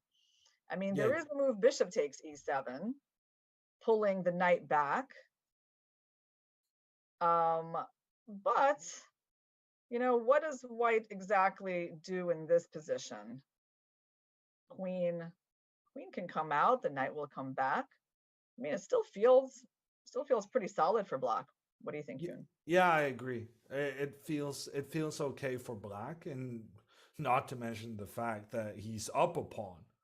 So the onus is on white to prove something, and I could easily see Wesley actually ending up winning such a situation, because at this point, white actually struggles to get the pawn back, with the knight not only moving away from its nice square in the center, it actually is still doing an important job, giving protection to that extra pawn black has. So to me, it feels like Wesley should be happy with the situation. He's also up on the clock, which I think is a really good indicator of who's feeling comfortable in the position. And Wesley has a 13-minute time advantage, which is not insignificant. And it makes me think that Fabiano at this stage would be rather happy if this ended up petering into a draw, because right now he's down a pawn and he doesn't really have that much to show for it. For a long time, he did have the power of the bishop pair, the two bishops working together. But if Wesley now so chooses, he can make the trade of bishops, after which white is, down a pawn. Yeah, and I just noticed that the computer has a pretty crazy suggestion here for black that I kind of doubt that that Wesley is going to play this. But there's a move bishop c5, just trying to attack the f2 pawn, and after king g2 grabbing, white sacks the pawn, bishop f2. So I just see like these two moves the computer is offering up, and I mean, wow, that bishop, it's looks like it is nearly getting trapped, but I guess on e3 there's h6 or something. It doesn't feel like a Wesley way of playing. It doesn't. It really doesn't. I don't know who exactly would play like that, but he did wind up taking on g5. Now that feels a lot more normal. Yeah, it's very sensible. Just trading off white's bishop pair. White is down a pawn. Yes, white has plenty of compensation. Fabiano is going to get his rook pointing down towards that backward c pawn. But overall, I would say that the opening has been a success for Wesley. Yeah, He made it's your line looking, look good. I think you got to be happy, right, with your line in this game. yeah.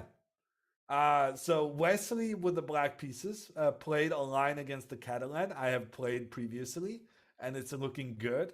Maxime Vachier-Lagrave, he played a line I like with the white pieces, which is not working out very well. So you win some and you lose some. Well, Yoon, I think you won some with your prediction that Mamedyarov might actually bring his queen to c2, because that is what we see on the board in the game between Vachier-Lagrave and Shahryar Mamedyarov. Vachier was like trying to trade the queens, and Shahryar just said, nope. And he invaded.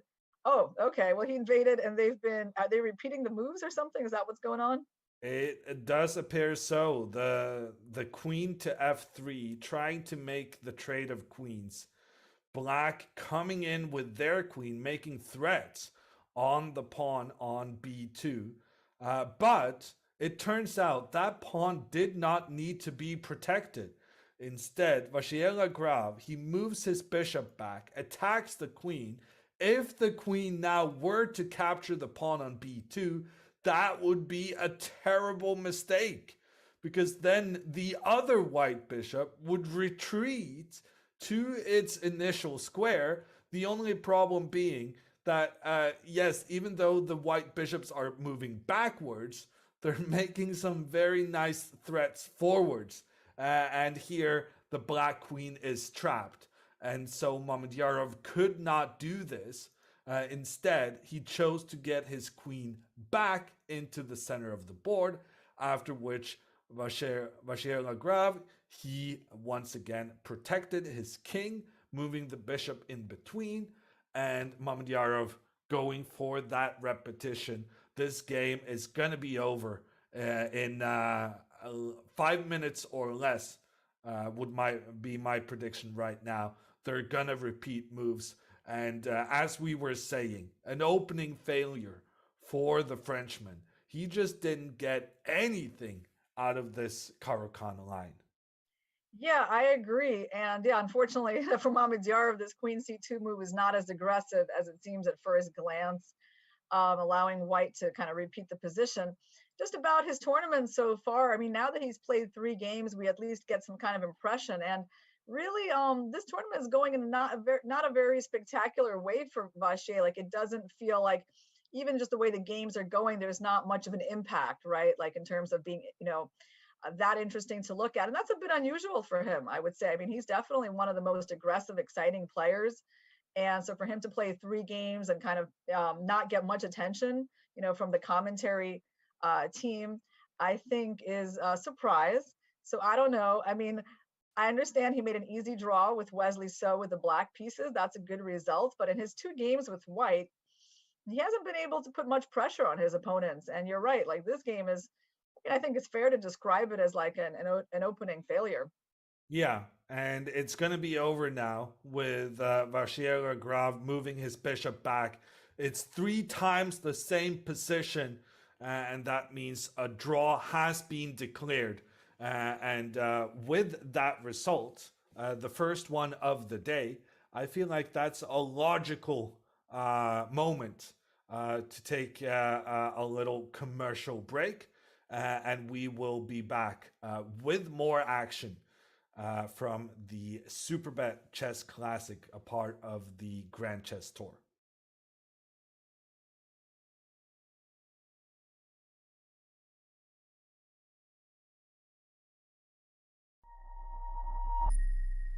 Hey everyone, International Master Danny Wrench, Chess.com's Chief Chess Officer, back again with another Chess Terms and Tactics Explained.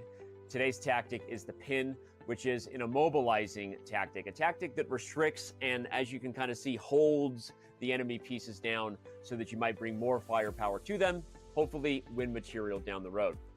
We start out with a basic description. One of the most common ways you see a piece pinned is right before your eyes. A bishop pinning a knight to a major piece. Often the queen or the king is what you see here. Obviously, the knight moving out of the way allows the queen to be taken, so usually not an ideal thing to do. Hence, one of the most common examples of a pin, the bishop to the knight. The next pin is an absolute pin. An absolute pin means it is against the rules. You absolutely cannot move that piece, and it allows for slightly more powerful types of tactics. When the king is involved, the buck stops right there. Here we see the queen sacrifice herself on d7, moving the rook into a pin by the bishop on h3, and that allows for the checkmate to follow, white bringing the rook all the way down to the e8 square. An absolute pin is the type of pin you can hang your hat on, for lack of a more awkward, cringy pun, right? TM, awkward puns by Danny Wrench. Take that, Danya. Who's got the awkward puns now? This example really shows you what's at stake when the king is involved. Absolute pins really immobilize the enemy pieces because they simply cannot move per the rules of the game.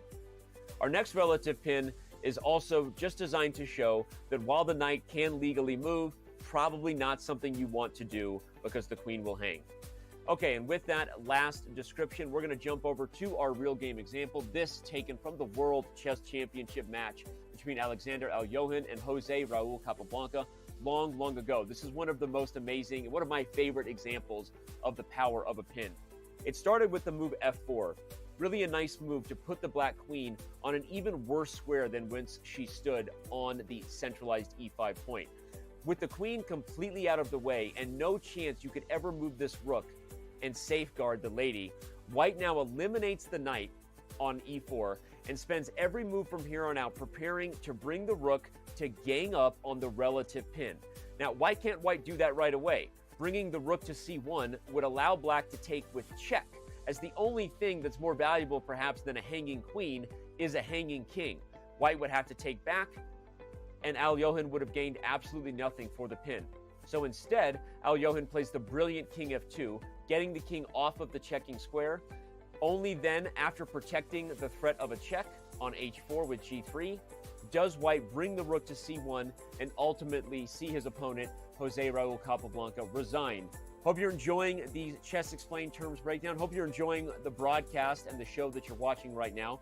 I'm going to let you get back to it with the team, and I will see you around on chess.com.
We're back from the Superbet Chess Classic being held in Romania.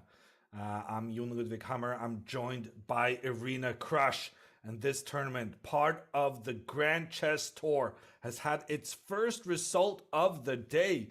Mamedyarov from Azerbaijan making an easy draw with the black pieces against the top French player Maxime Vachier-Lagrave. A disappointing result for the Frenchman when you have to acquiesce to a draw in less than 20 moves. But as Grandmaster Hikaru Nakamura in the chat said, on the other hand, making the short draw will enable them to play in the chess.com Rapid Championships later today. I mean, that's quite the observation. I mean, who knows that, who knew that they had this kind of motivation behind the scenes, right? I mean, I wonder if these players really are thinking about things like that. I saw that Fabiano Caruana on his free day at the American Cup actually played the chess.com Rapid Championship, and I was so surprised. I was like, wow, even on his free day, he's like willing to spend it, playing chess and, during a tournament. So yeah, these guys obviously like to play chess a lot. And Levon Aronian, he's still thinking. I mean, at this point, he's got like less than 20 minutes on the clock. So just cannot make a move after this queen takes a4 capture. It's a really sad situation for him. Yeah, that's the where we last left the game. So since we last checked in on this game, one move has been played. Literally one move. Queen takes pawn. That's the only thing that has happened here in the last hour. That is sensational. Yeah, well, you can't blame him. I mean, he just doesn't see a good answer here. And so, who knows what he's ultimately going to come up with. But meanwhile, we can check in on the game Nepo versus Dominguez. I mean, we also haven't seen that one in a while. They have had way more than one move. They're far into the rook endgame. They've gotten the queens off the board. Last time we saw their game, the queens were still on the board. And we can say white has like a nominal advantage of a pawn, but it's pretty hard to see.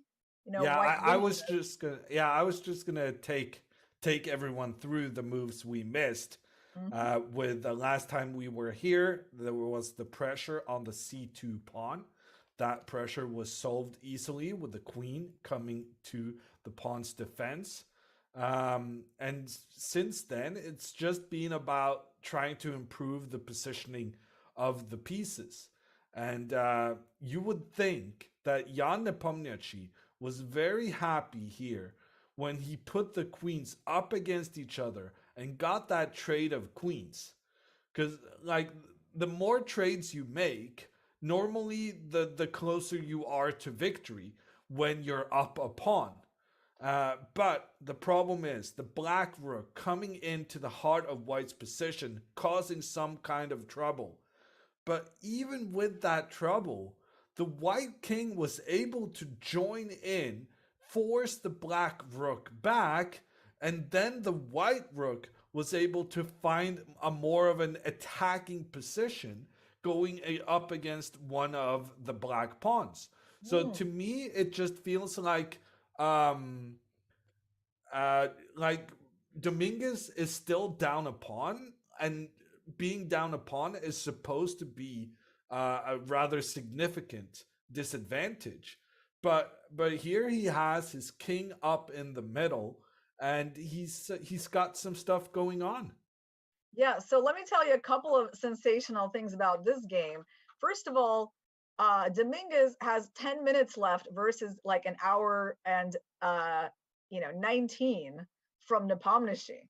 So that is incredible. That's even more of a time difference than Firouzja has against Aronian. But of course, it's a different situation because Dominguez, first of all, doesn't have a losing position, and he's already on move 30.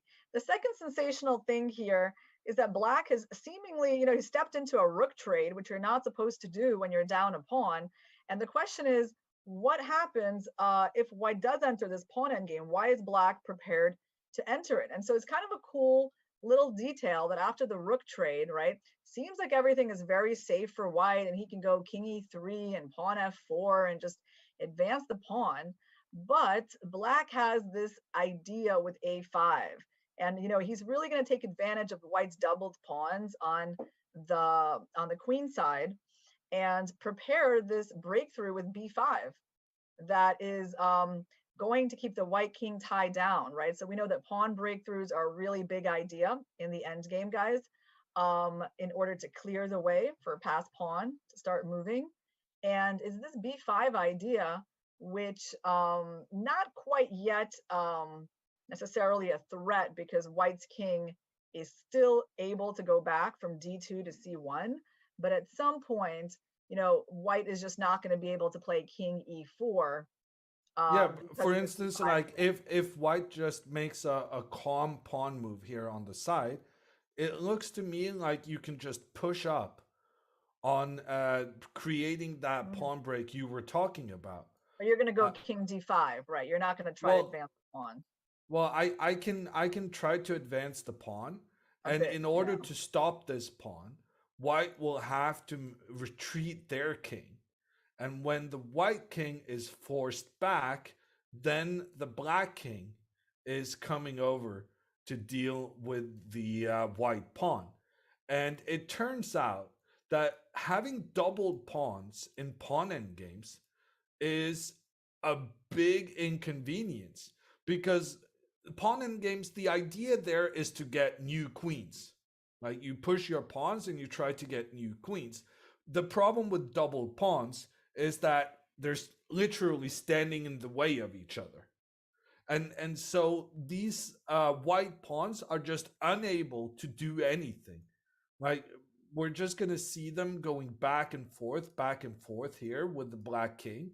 Because if white tries to advance their pawns, it really doesn't matter at all, because you can try to push up, but after the trade, you got the situation that the one black pawn is stopping both of the white pawns, because even though they get high up on the board, at some point it's just no option to keep moving forward. And that's how Dominguez has planned to make a draw in this pawn endgame. Just basically walking with his king back and forth between these two squares after using your very good idea, Irina, of that pawn break. So that was a very long variation, but it illustrates the big disadvantage in pawn endgames of having doubled pawns. Yeah, and unfortunately for white, it's quite difficult for him to activate his rook, right? Just for the position already on b4 is not the most active, and also he's going to need to give protection to the a4 pawn as well in some lines. And if he goes rook b1 and let's say king c5, you still can't go rook e1, right? You can just not fight for the open file at all in these positions. So because you're going to get the same situation happening. So it does look like Dominguez has reached a defensible endgame, despite being down a pawn. Which, to be fair, was something he clearly thought ahead of time, given that they went into this endgame with a pawn down for black after like 10 minutes of play. They were on move 20, while some of the other guys were on move 5. Yeah. Yoon, we have one game that is completely blown up, and I think we don't want to miss that. And that is Rapport versus Deac. Okay, so Rapport did not take our advice to play the solid move knight ce2. He played queen b3, which we didn't even think about. It attacks the f7 pawn, but black decided that pawn did not need to be defended. He took on d4, very principled. White's king is in the center, so you do want to open the center. And now white is committed to capturing on f7. And black is thinking now about where to take his king. Should he go to f8? Should he go to h8? Both of those moves, they both really do look possible. So I see the engine is giving king f8 as preferable. And that is definitely because of the pressure that king offers towards the bishop. The king cannot capture the bishop right now, but when the queen takes a step back, that threat against the bishop will really limit white's choices moving forward. So the question here is, how cool is Deac? Will he dare moving his king towards the middle of the board, standing in the line of fire with white's pieces being very close by, or will he choose to hide it in the corner? Now, personally, I'm a bit of a chicken. I would probably just hide that king away and hope that's kind of the big the move you need to make in order to avoid any sort of checkmate situations. But these players searching for a win, even with the black pieces, King F8 might be the way to do it. Putting white under extra pressure while simultaneously making a risky move, though, to be sure.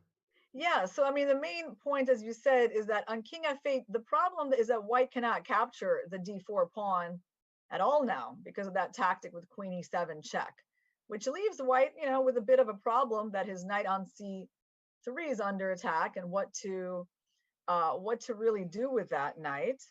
And if you go King H8, you actually can take the pawn and get to castle in time, I think, right? Because now if there's a check, well, there's lots of answers like knight C2, for example.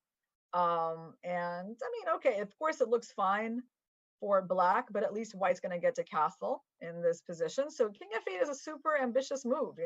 It's basically about keeping the pawn on D4 alive. Yeah. So yeah, that's a really good way of putting it. Like King F8 makes sure that the pawn on D4 stays alive, because now capturing the pawn will run into a double attack.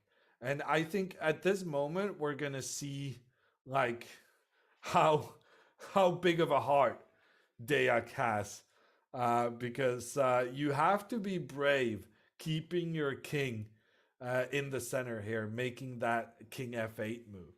And he's running low on time as well. This game is just going to be so exciting to watch as they both get lower on the clock.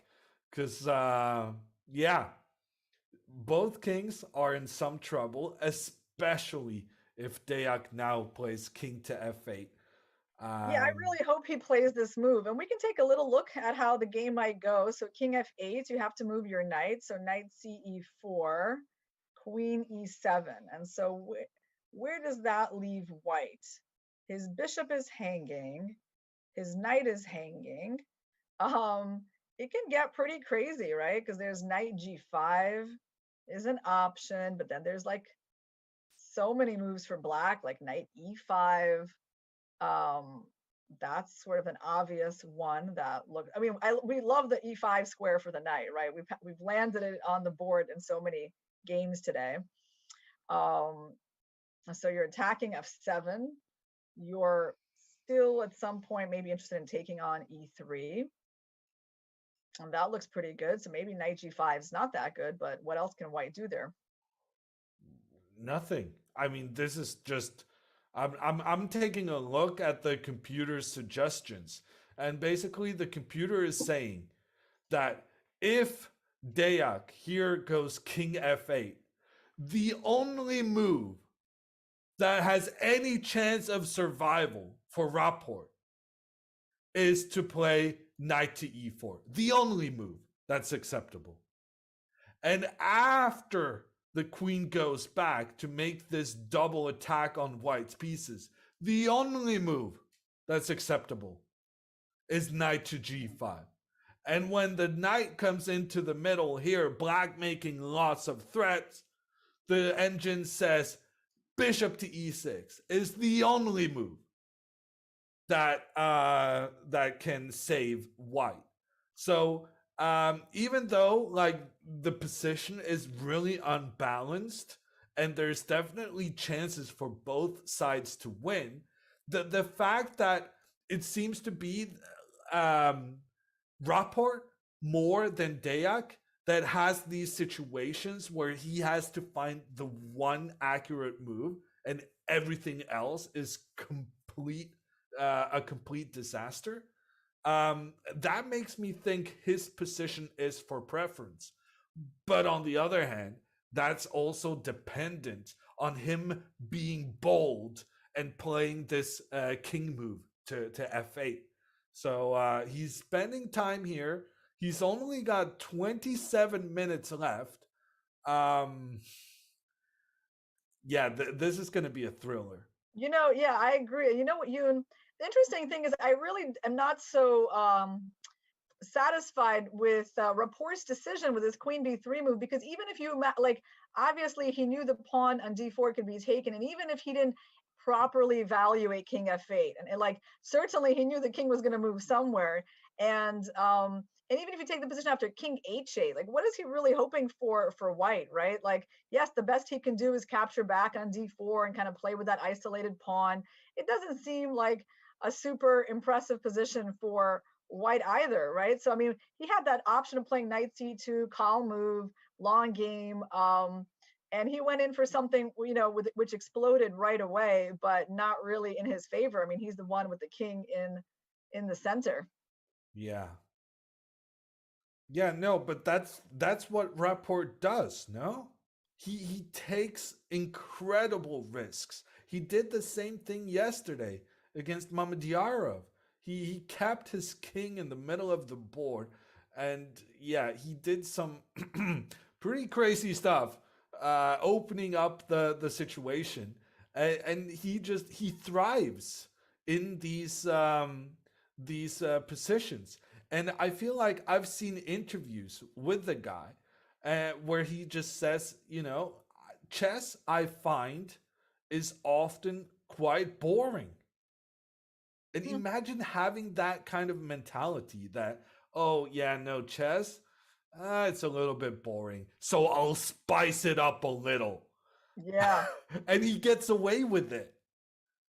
Yeah, no, that's I mean, we can definitely feel that that's probably his approach to chess, right? I mean, he just has chosen consciously to play chess in an interesting way, not go for the mathematically, equal positions, take more risks. So, and that's why we all really appreciate him as a player, because we can always count on at least one game, right, being like that interesting when Rapport is in the tournament. And that's why people, often said, you don't need to just invite everyone that has the highest ratings. You got to invite the interesting players. Well, And in this case, yes, he's also now he has a very high rating as well. And yeah. unfortunately, Deac has chosen the more solid king h8. Yeah, I'm a bit disappointed by that. I was really hoping for him to move that king into the middle. Yes, it was definitely a riskier move, but at the same time, high risk, high reward. Deac here trying to get out of dodge, but he's now down 8 minutes on the clock, which could be decisive given that the next 6 moves is going to be as crazy as they have been for the previous 4. So I'm very excited about what we have in store. Shall we take a look Here. at the game between Fabi and Wesley and how Yes, that's let's do that. developing? And well, it looks like it's developing in a pretty placid way. Um, some trades have happened. So, okay, one pair of knights has been traded. The bishops were traded last time we looked. Yeah, I'm just gonna jump into where we were Mhm. when we left the game. So here I was saying that I could see Wesley winning this in time because it's tricky for White to um, kind of defend the fact that you're down a pawn, and it's not clear how you're getting that pawn back anytime soon. And in some ways, I would say that's kind of what happened. Wesley pushing his pawn up on the side, pushing the queen back. The queen moves back to the center. A5, solid move, and making sure that these pawns are protecting each other. And after e4 from Fabiano, knight b6 offers the trades, which Fabiano said yes to. And after that trade, black is still up a pawn, but in addition, the white pawn is now blocking the white bishop, which is not really what you're hoping for. To remedy that, Fabiano went further forward with said pawn, opening up for the bishop's diagonal. But now I fear that the pawn on e5 might be a potential point of attack for black in the near future. And look at this way for Wesley to get his rook into play. We've been talking about how he's stuck with his pieces on the side of the board, the knight kind of having to stay where it is to give protection to the extra pawn on c6. But here he says, that's not a problem. I can just get my rook into the game in a different way. Yeah, so rook a7 is a very nice rook lift. And basically, he makes the case that the knight does not need to be developed, that it's useful enough from b8 for now, holding c6 and preparing rook d7. So Fabi moved away to f4, and now he's got to choose. Does he go for rook d7, offering a rook trade? Very solid move. I do think he'll do it because there's no advantage to playing knight d7. Knight d7 is also a possible developing move, but what would be the point of keeping the rook on a7 on the board? Clearly, the rook on d1 is just a better piece.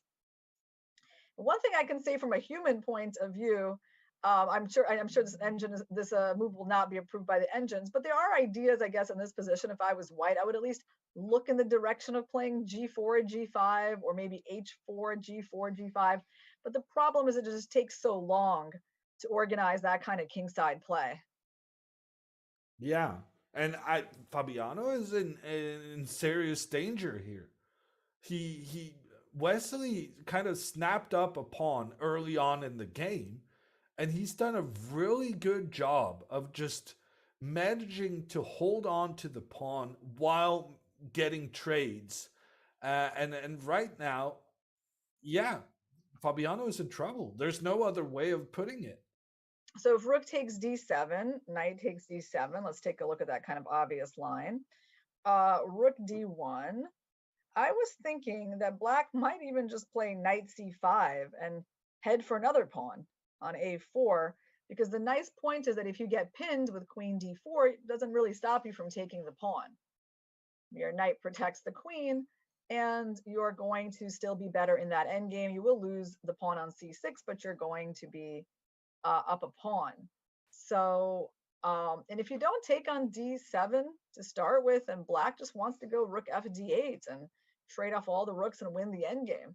So I do see that, Fabi, he has to take on d7 just before black does rook fd8. And then, well, rook d1 is quite normal. On knight c5, we probably have to find some reasonable move for white, but I'm not so sure what that move would be. Yeah, and once again, look at the time situation. Fabiano doesn't actually have that much time left, down to 27 minutes for 17 moves still to play before they get an extra 30 minutes at move 40. He needs to both speed up and, frankly, play better moves. Because right now, with the white pieces, he's in trouble. And at this level, you're just not supposed to be in trouble with white. You're supposed to put pressure on black. But we're seeing kind of the opposite happening today, with Mamedyarov not having any issues with the black pieces against Vachier Lagrave. That game ended in a draw already. We have Deac posing problems for Rapport in a really exciting matchup. And Levon Aronian, not to forget, is in big trouble against Alireza Firouzja. Also Levon with the white pieces. So it's been a bit of a black day today. I was exactly going to say that, it's been a black day for white. And one of our audience members is thinking to play rook d6 for Fabi. Maybe we can briefly explain why that's not as good of a move as it looks. Either in, I don't know if he means in this position or earlier, but okay, like rook d6 makes sense, right? So knight takes a4, and well, the queen will go to b5 when it's attacked, right? So queen b5, right? And still have problems with the b pawn. I suppose you could go, queen d4 here. Got actually quite nice centralization for white. And the knight is actually rather stuck. At this point, this actually doesn't look so bad. Yeah. So this is what Fabiano must try to have happen. That the black knight gets kind of stuck on the side of the board, but more importantly, that the white rook and the white queen takes control of the central files, and even here he's trying to survive, but it seems likely that he will manage because the black pieces are a little bit stuck. So overall, I think just moving back to the current situation in the game, it's a very unpleasant position for Fabiano, and especially when playing against Wesley, this is the kind of thing Wesley is so good at, just defending patiently, getting that extra pawn, and then winning with the extra pawn. It's just a textbook Wesley victory if he can see it through. I agree. I mean, he won a very nice technical game against Mamedyarov in the first round, and this is also shaping up to be a technical game that seems to be quite up his alley. We've had some progress in the game between Rapport and Deac, a couple of moves at least. So since that's our most exciting game, maybe we can come back to that. And white captured on d4 as he had to. And black just recaptured with the bishop. So he didn't try any checks, just straight up captured. And I guess white will castle now. It's hard to envision him doing anything else with his king in such a situation. But if I may to actually note that the computer engines are saying castling kingside and castling queenside are about equal in strength. Wow. Well, that means that Rapports will castle queenside. We know that, right? Maybe. Well, castling the side of the board where your king has no pawns to protect it would not be my first choice.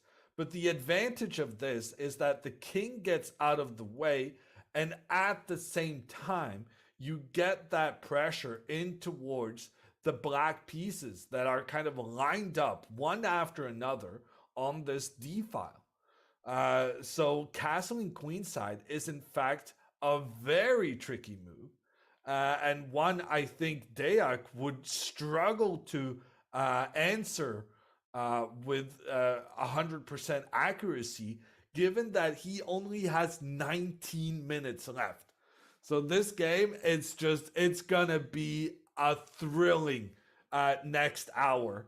And before we get on to that, we're gonna take another break and come back with more action from the Superbet Chess Classic being played in Romania.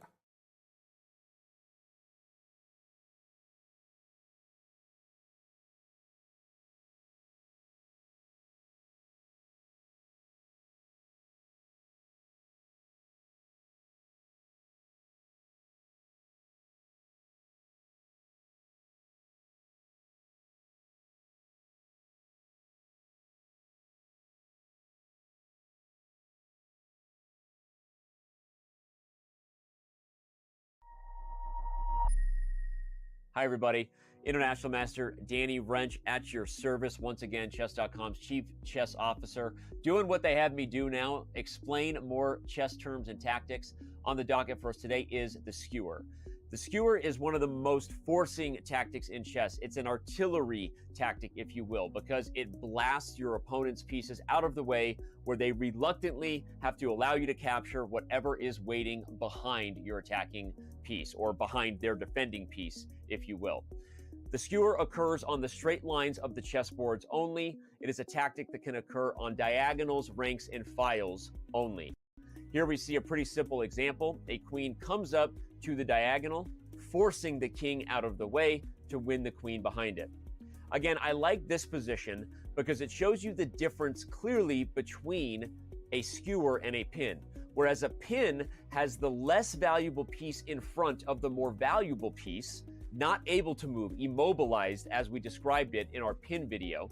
A skewer forces the more valuable piece out of the way, whether they like it or not.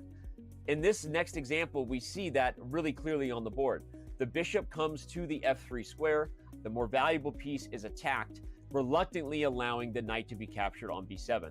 As much as the queen might like to stay on the d5 square, she acknowledges that she's more valuable to her army than the knight behind her on b7, but the knight is not happy to be lost regardless. This is a very clear example of the more valuable piece being forced out of the way in order to give a capture to the least valuable piece, the less valuable piece behind it. As always, we bring it to a close with a real-life position. This one, not a real-life position stolen from a game, but rather a famous and important puzzle shared with me by our own Vice President of Content, Sam Copeland.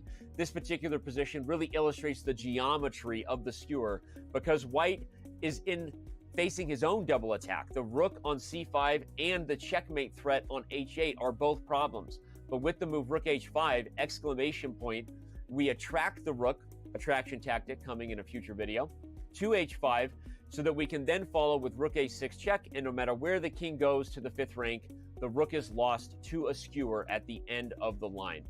I really like this position. Glad Sam shared it because it shows the power of when you know a tactic and it sits in your brain with knowledge, you can sometimes get yourself out of tougher positions that you wouldn't otherwise be able to. A move like rook h5, not something you're going to play every day to give away a rook for free if you're not aware of the awesome geometry that can occur on a chessboard and the ways that a skewer can win material at the end of a combination like this. So, hope you're enjoying these Chess Explained videos. Hope you're enjoying the broadcast and the show. I'm going to send it back to the commentary team now, and we'll see you around on chess.com.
Welcome back, everyone. We are back with our coverage of the third round of the Superbet Chess Classic Romania.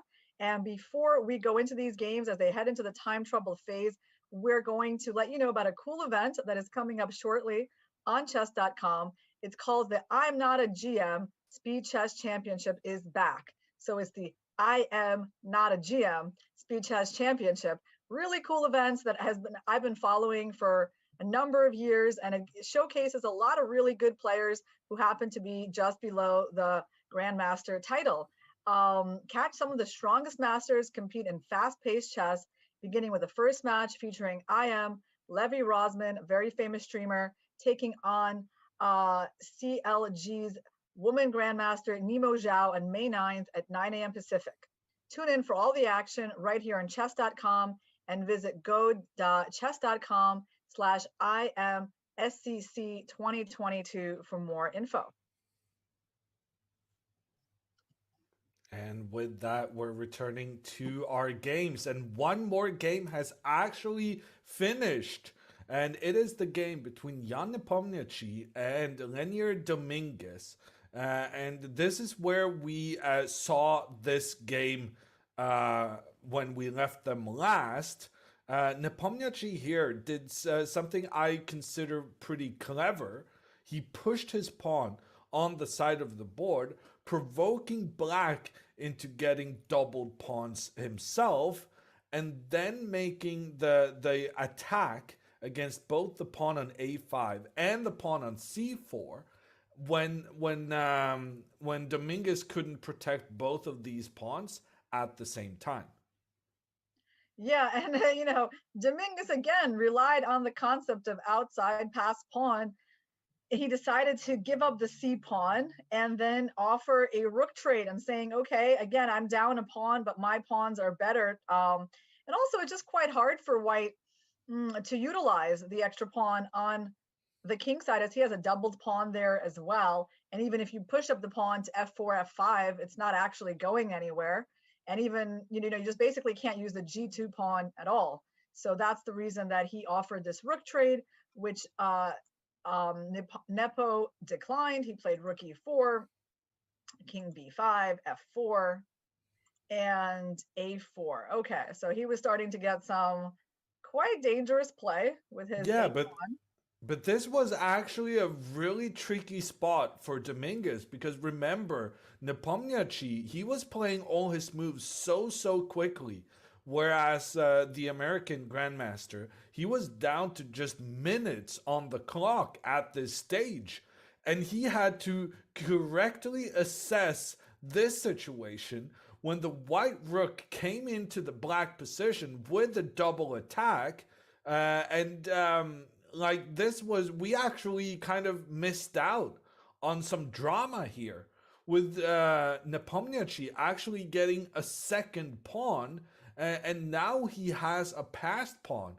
He has a clear path for that f pawn to become a new queen. However, another pawn with a clear path, that was the a pawn of Dominguez, who pushed that one forward. Yeah, I mean, the the a pawn is indeed really strong, and white has to be careful about how to stop it. The king might even hide on a4 in some situations. So white played king c1, and black was able to capture the pawn on c3. So he got one back. White played g5. I guess there wasn't so much to be done. I mean, rook g3 is an idea for black as well. A2, king b2. Yeah. Now, rook c2, I guess. Yeah, rook c2 is probably what happened. Yes. And using a little tactic there to just take away white's pawn. And the second pawn on g2, well, you couldn't capture it right away because the pawn on h6 was going to be under threat. So yeah, the rook kind of just started capturing all the white pawns, one after the other. The king had to hide in the corner to stop black from getting a new queen. And then, I mean, even this position, it's just, to me, it's not clear how this is going, because white kind of got rid of that doubled pawn. and now has two pawns that can help each other on the way to becoming new queens. Yeah, but Lanier evaluated this really well. I mean, he has a really active rook on c2, a really active king, and at this point, once his rook gets to f2, white basically can't advance his pawns. I mean, I guess he can't even really save them because on rook g4, the king just goes to b3, and you got to come back with a check. So I guess this is where Nepomniachtchi chose rook f3, right, for lack of a better choice. And Lanier's activity gave him a draw. So it's interesting how this game, also I feel like it very much in Lanier's style, right? Like try to equalize with the black pieces, right? So probably not a game you're going to see very often from someone like Rapport, who's not going to be interested in defending a position down a pawn in the queen and rook endgame. But for Lanier, it's like an acceptable result, right? I mean, he's black. He knows he can very likely hold this position, and he's okay with doing that. And that is something that is, part of his, I think, opening style, right? That he's quite willing to defend these slightly worse positions before he makes a draw. And I noticed that Mikhail in the chat commented on the fact that Nepomniachtchi actually ended this game with more time than when the game started. They start out with an hour, 30 minutes. At the end here, Nepomniachtchi had an hour and 39 minutes. And that's because he gets an additional 30 seconds per move that's made. And he also got an additional 30 minutes after move 40. So that is a rare occurrence, but one that is more likely to happen in Nepomniachtchi's games, seeing as how the Russian is really famous for his pace and using the clock to put pressure on the opponent. And as far as I'm concerned, he really did put some pressure on Dominguez here, like in that phase around here, where white was trying to use the rook and get that extra pawn. That was an unpleasant situation for Lenier, but he defended well and got the draw he deserved. So Yoon, I think we really should go to Rapport versus Deac, because that game has gone completely exploded. And we don't want to miss the action. And such a wild position is by far the most exciting game of the round. And Rapport did not disappoint his fans. Yes, he did choose not the solid castles, but the very double-edged castles queenside that we were talking about. So let's go through these moves. The rook coming into position, putting pressure on all of black's pieces. Deac then moving his knight up, trying to get his bishop involved into the game, as well as having the option then to capture white's bishop next. Knight into the center, threatens the queen, threatens the knight, but also opens up for the rook and bishop against the black bishop in the center. The only way to avoid loss of material here is by inserting a trade between the bishops. Black says check on white's king, so you don't have to be concerned about the black queen being captured on this move. Rapport recaptures with his queen. Now you got to be scared of the pressure here, but you also need to be aware that if black's queen were to just move away, a trade of rooks would leave the knight in the center undefended. And Rapport would just be up by a knight. So black really didn't have any choice. Yes, he went in with knight d3, forcing white to give away the rook for the knight. And after knight takes f6, it looks like it's going great for Rapport. Actually, I mean, he's got two pieces for the rook. Obviously, the knight cannot be recaptured. There's currently no checks that black can make to the open white king. And Deac found the only move, queen d6. So this is, I do have the engine here showing that the computer approves this move, queen d6. attacking the knight. And this knight went back to h5, right? He also had to do that move. Ah, yes. Why did the knight have to go there? Because if the knight would have went, for example, to e4, queen f4 check would have been a very problematic check. He would lose the bishop, so the knight had to cover that square. He went to h5, and now it was a pretty difficult task for Deac. I mean, first of all, he's significantly lower on the clock, and he still has 20 moves to make. The engine doesn't like his last move, but to be honest, who would find, I mean, like, does the move queen f8 that the engine liked, does it look so attractive? It looks pretty, I mean, it looks fine, but a bit passive, right? Yeah, it's difficult to understand what the key point is here because the queen f8 move that was recommended and the queen h6 move played by Deac, they both have in common that they protect the pawn on g7. And that's kind of crucial because, frankly, white was threatening some checkmating ideas here with the knight and queen working together. So you stop the checkmate. But why is it important to stop the checkmate from f8 instead of h6? Yeah, maybe it's just it's the extra tempo you're getting on the bishop, right? That you're making the bishop move, and then I think the computer wants to go like c5 and just get counterplay. Sure, here you force the bishop to move. I agree. But on the other hand, when you move the queen to the corner, you also force white to make a move because you're making a check on the king. Yes, but unfortunately, you don't have c5, right? Because I can. So I guess that's the difference.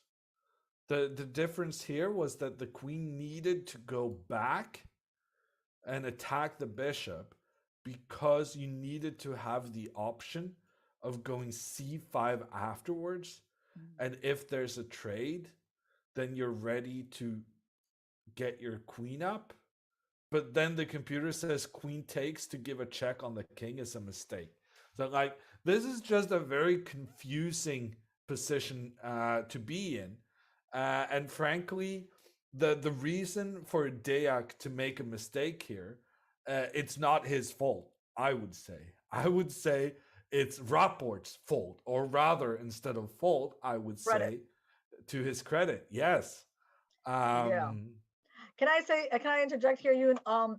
We have someone in the chat saying, how are all of Rapport's games so crazy? We got that a little while back. And to answer that question, it's because he makes these decisions consciously, right? Like he had those two options, just like his opponent Deac had the same situation. He could have gone to h8 or the crazier f8. He chose the solid move, but Rapport went for the sharper move, right? So when you're making decisions like that, castling queenside into a fairly open king position instead of like the regular normal looking castle short, that's how you produce such interesting games. Like he's willing to play with more risk than I think a lot of other people are. And it's paying off for him. Like he's at his highest, his peak rating. He qualified for the candidate tournament, the tournament that decides who gets to challenge for the world championship title. Like he is playing this crazy chess and winning with it. That's, one thing. There are many people in the history of chess who's been good at creating exciting games. Yeah. But Rapport does something rather rare, which is winning with this crazy play. Another person that comes to mind who had that same trait was Mikhail Tal. I was just thinking that. I mean, they're a little bit different, but yes, very similar. I was thinking, is he like more of a Tal or like a Bronstein? But yeah, it would be interesting to think about like who is the best player to compare him to from the past. And now he's thinking after this check, he needs to play f4. So why is white doing so well? I think just, the two knights for the rook, the material advantage. Also, it's not so clear. Actually, you know, Yoon, like for what I mean, happens on even bishop this f4 move is not obvious, right? Yeah, I mean, not obvious, right? F4, bishop G4. Like, let's just play a few moves in that position and see what's going on there. Pawn blocks. I guess part of the advantage of blocking with a pawn is so that if the king instead tries to move into the corner, maybe you're concerned about the black rook getting involved. Uh, that's what I would have thought. Um, okay, so f4 at least avoids that sort of situation. And if now the bishop develops, then white can put their queen in the center. Sure, that makes sense. Well, If I that's a try really to, nice queen. yeah, I would maybe try to attack the white And then bishop. queen e7, maybe? No, queen e7. Queen I e7 mean, might have some problems. well, just look at white's king. The white king has been left completely undefended. This game is not over by a long shot. That white king is not feeling good right now. So yeah, I mean the all-knowing computer engines say that this is very good for white. We've gotten the additional moves f4 and bishop g4 like we did analyze. But yeah, this is not over. Yeah, This is the it's a white very king beautiful is centralization. He just played it. Yeah. yeah, the white king is still in lots of trouble. Yeah. But the problem is that Black's queen, the piece that would normally be hunting him, is paralyzed. Like she just cannot move. Not only she's tied down to G7, but even if she weren't, she has no moves from her current position. Such a big difference in actually the activity of the queens, right? And you know, we like to stress the importance of centralization as a chess principle, that you want your pieces to be in the center, and this is where the queen is the most powerful from. And that is like, I think that queen is the source of the advantage, right? Like, yes, the minor pieces kind of barely kind of holding each other together, but the queen glues everything. Yeah, and this is just to illustrate how much a queen in the center of the board can control. That queen is such a monster. Yeah. Well, it's going to be a beautiful game for Rapport. I think we have a good chance to see something decisive in this game. In terms of our other games, well, we do have Fabiano Caruana against Wesley So. That's another game that might see a decisive result. And I think that Fabi played the move Rook D6. You know, I was thinking about that, and I was about to explain why it wasn't good. You know, to be honest, and that's why I was even confused with where our viewers asking us about Rook D6 in this position or later on where we looked at it. I thought Rook D6 somehow would be met with Rook takes Rook and then like Knight D7, but that's not what Wesley played. I don't know what was wrong with the concept of Knight D7 and just C5, but Well, that. I think he Mhm. retains the option, right? So he could block the pawn and then kind of play around it. But instead, what Wesley has done is just that he's immediately putting pressure on this new presence in Black's camp. And with the rook also now coming in, putting that pressure, it's just, yeah, he could go with his knight to block, but why block when you instead can try to capture? I think that's Wesley's thinking, and he's up a pawn. Uh, Fabiano has managed to create this dangerous passed pawn, but Black's pieces are very well placed to make sure that this white pawn is unable to continue further forward. And I think Wesley is going to have decent chances of winning this game. And speaking of winning with the black pieces, we're also going to jump to Aronian versus Firouzja because a lot of stuff has happened there since we last joined in. Uh, in fact, Aronian, after this queen takes pawn move on the side of the board, thought for over an hour on one single move. And that's because he just couldn't find a good defense. And that's kind of how his one bad king move might just decide the game there and then. He decided to go for the queen trade, go into the end game.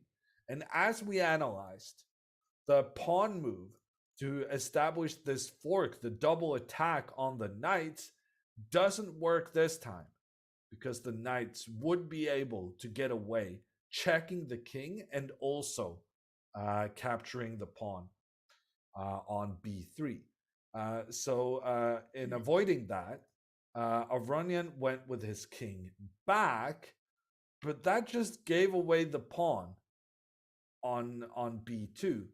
And Aronian thought that he could make some counter threats. He has this bishop pointing in the diagonal, and now he brought his rook over as well, probably hoping that when the knight moves, you can capture the pawn. But yeah, sorry to say, that is not going to work out for Aronian, because then this knight jumping around, causing all sorts of trouble, gets another double attack. This time the king and rook. And yeah, as a result, just Firouzja ended up with an extra pawn. Yeah, I mean, like the current position still seems like pretty a little bit, at least a little bit unclear, I would say. Let's see where they are right now. There's been a rook trade that's happened on g8, right? So black is just trying to advance his a pawn, but at the current position, at least it looks like white is trying to win back the f5 pawn, right? So I understand that eval bar absolutely hates this, but we still have to figure out how exactly is black promoting this pawn. The interesting thing is maybe we shouldn't be too concerned about white winning the pawn in f5 because their knight is quite cut off from the queen side by the bishop. And they don't want to ever put it on d4 because the black bishop can simply take it, and then white just has doubled pawns that aren't going to go anywhere. So there's that issue. So white's pawns are not super fast, right? I don't know. Yeah, the king a6 maybe could have gone the other way, but the idea was that black will be able to make that trade. So let's think about how black can advance this a pawn. Obviously, a3, king b3. It's possible, but not really clear where your pawn is going. Yeah. No, so when you have a bishop on the dark squares, it's often a very good idea to do what Firouzja has done here, putting your pawns on the light squares, because that's the perfect coordination with the dark squared bishop controlling the dark squares and the pawns controlling the light squares. So I guess what Firouzja really wants is his pawn just pushing up the b file. So you think he's going to go like just knight c4, b5, b4? That looks pretty good. Well, I would like to do so, like knight to c4, knight the problem captures is pawn. c6 is hanging, so you might have to go king c7 first. Yeah. So here, if b5, then I lose my pawn. So I have to first get my king involved, and then I push the pawn. Mm-hmm. Actually, to me, it looks like a good plan. Yeah, it's probably a good plan, but it's just such a difficult position to assess. You can't really be certain about anything. And that kind of also, that showcases how Firouzja is only up by 15 minutes on the clock. And I say only because there was a point in this game where he held a full hour time advantage. So clearly Firouzja himself is also finding it difficult. to figure out the kind of the next steps. Yeah, I mean, there is the bishops of opposite color in this position, which we know give the defending side more drawing chances. I mean, white's king is at least in the right part of the board, while black's king hasn't entered the game just yet.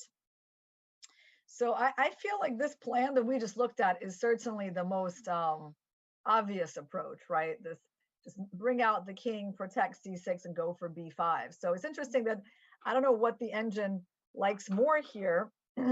Well, But actually, yeah, actually, after knight c4, the engine says that knight takes f5 is a big mistake on account of a3. Yeah, I saw that.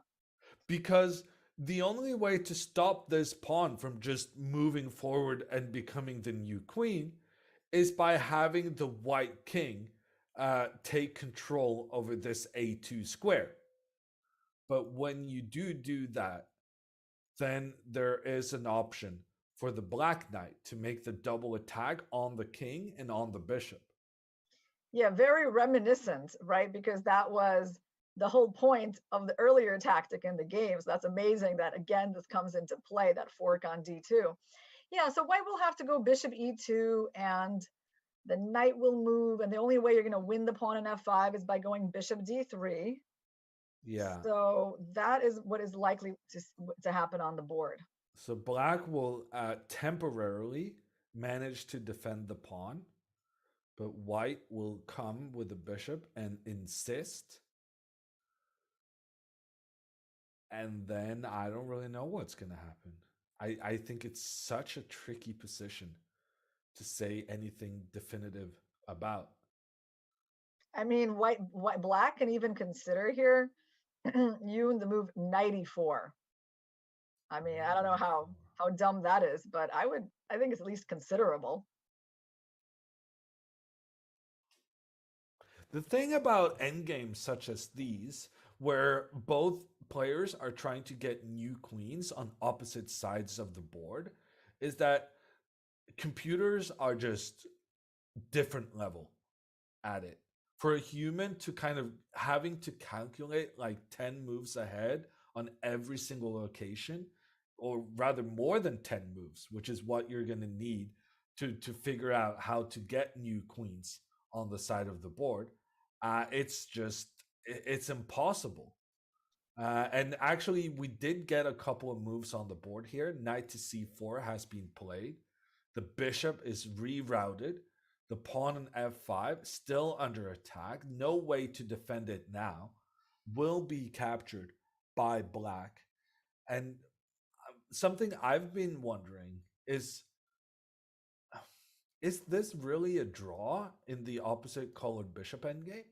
I know it's a fascinating question, right? Like, because these white pawns, it feels like we should be able to blockade them somehow, whereas there's no chance white is able to kind of stop this our army of three black pawns next to each other. Yeah, it feels, the problem is it's not really an option for white to sack the bishop for two of the pawns, because unfortunately black has enough pawns left to win the game with. So eventually you're going to go, b4, move your bishop away, c5, but then you might get blocked over there, right? So maybe there is some point at which you get blocked. Maybe I need to keep my bishop like on e6. I mean, we can try making a few moves. Yeah, bishop on e6. I guess I'm going to try to get my king involved. Yeah, so should I just go f5 or should I just not touch anything? I mean, let's go f5, sure. And like situations like these, And now I probably wait and see. So, okay, let's put a pawn on h3 just to make sure you can't take all my pawns. I guess I'll probably go b4. Right. So, okay, let's say I wait. I wait and I play, I don't know, king b2.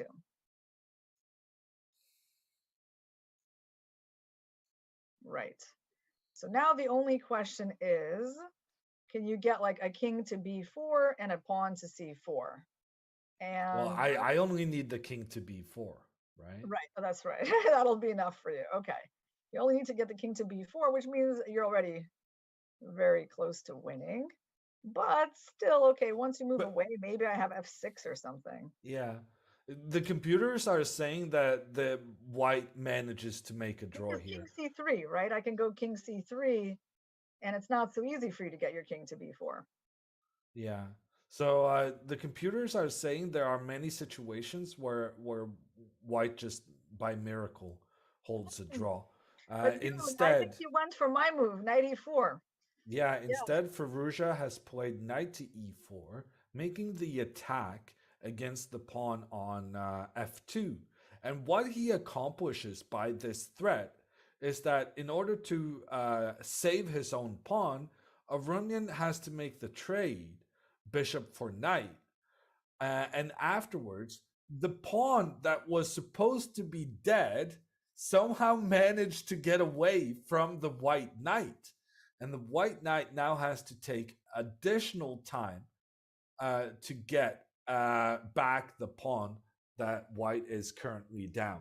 Yeah, this is really interesting. So he decided to go for this move because he prefers bishop versus knight to bishops of opposite color, which does make sense, right?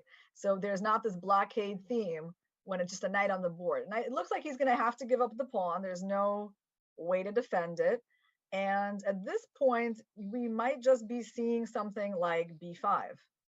Yeah, but let me put it to you. Which pawn is white hunting? He's hunting the I'm bishop. thinking, He's hunting the bishop here. First. Oh, yeah. Well, there's a lot of stuff. Yeah. Wow. Yeah, well, my point is, so you need to protect against this knight doing the double attack on the king and bishop.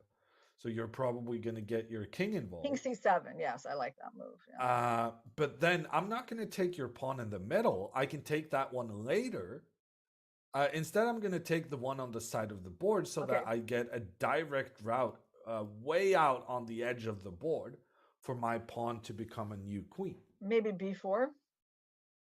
b4, and then I'm going to get my come back, knight b3. back. I'm going to sack a bishop somewhere if you give me like a chance. Like king c3, there was bishop b4.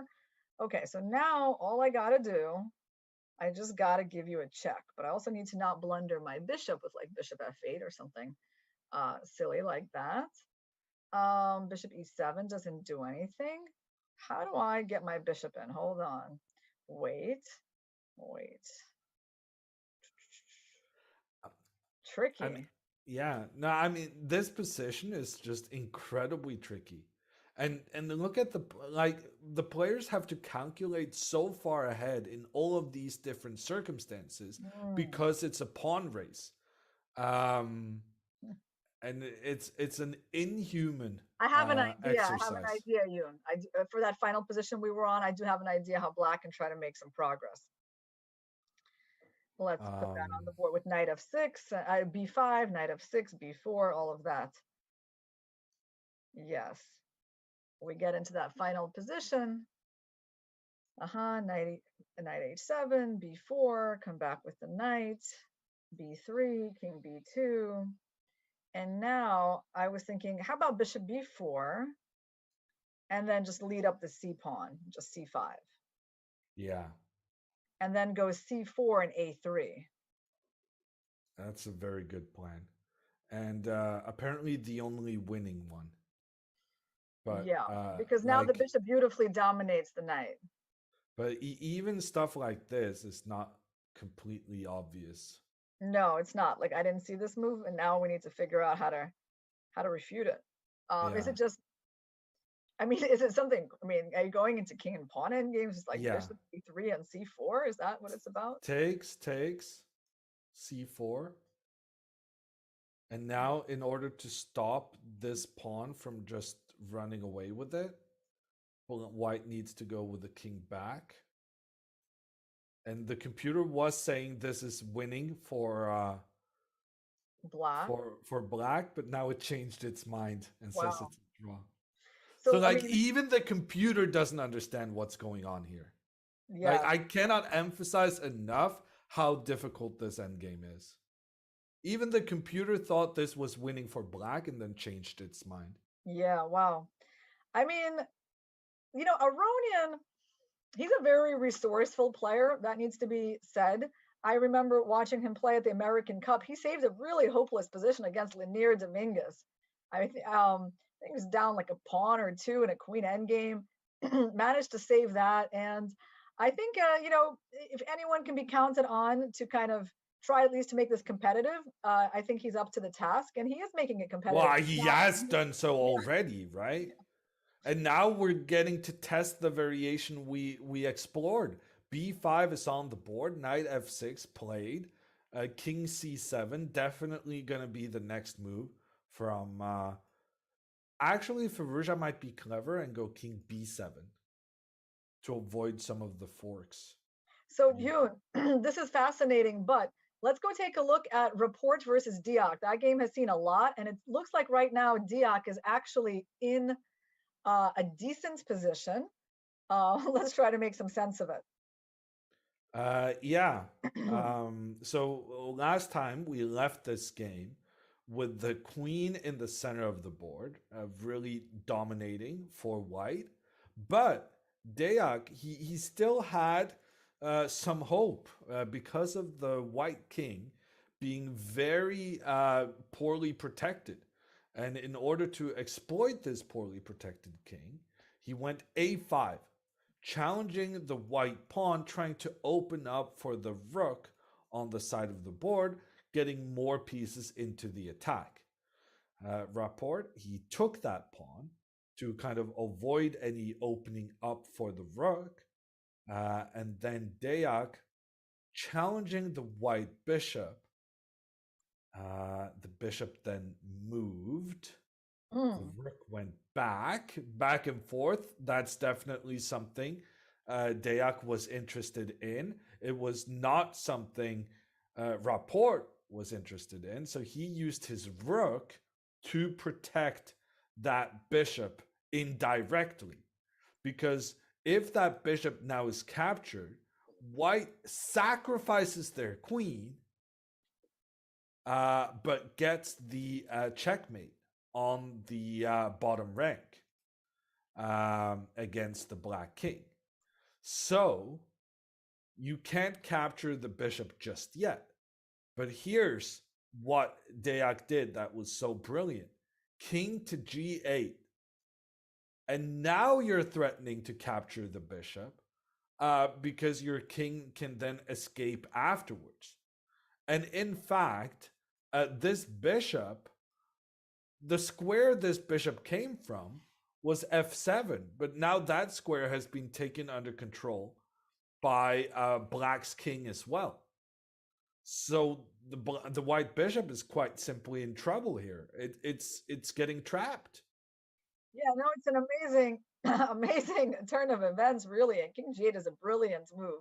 And Rapport played Knight F5. I'm still trying to understand what is going on in this position after Bishop F5. He plays Bishop F7. Wow, right? So he couldn't recapture the bishop because then you're just completely abandoning your own bishop being captured and you lose the game even. So instead, Bishop F7. It feels like, I mean, he's certainly lost like the initiative, right? I mean, after King F7, Queen F5, King G8, the position on the board. Well, okay, it's not completely lost because there is Rook E7. I mean, that's the whole point, isn't it? If you didn't have that, if you didn't have that, then you would be losing. Yeah, but he definitely lost something. And like look at some of the suggestions by the engines right now. Rook to D1 being recommended. Wow. That is an incredible move. The idea is that if the rook is captured, black will manage to get a double attack from the queen on the king and the rook at the same time.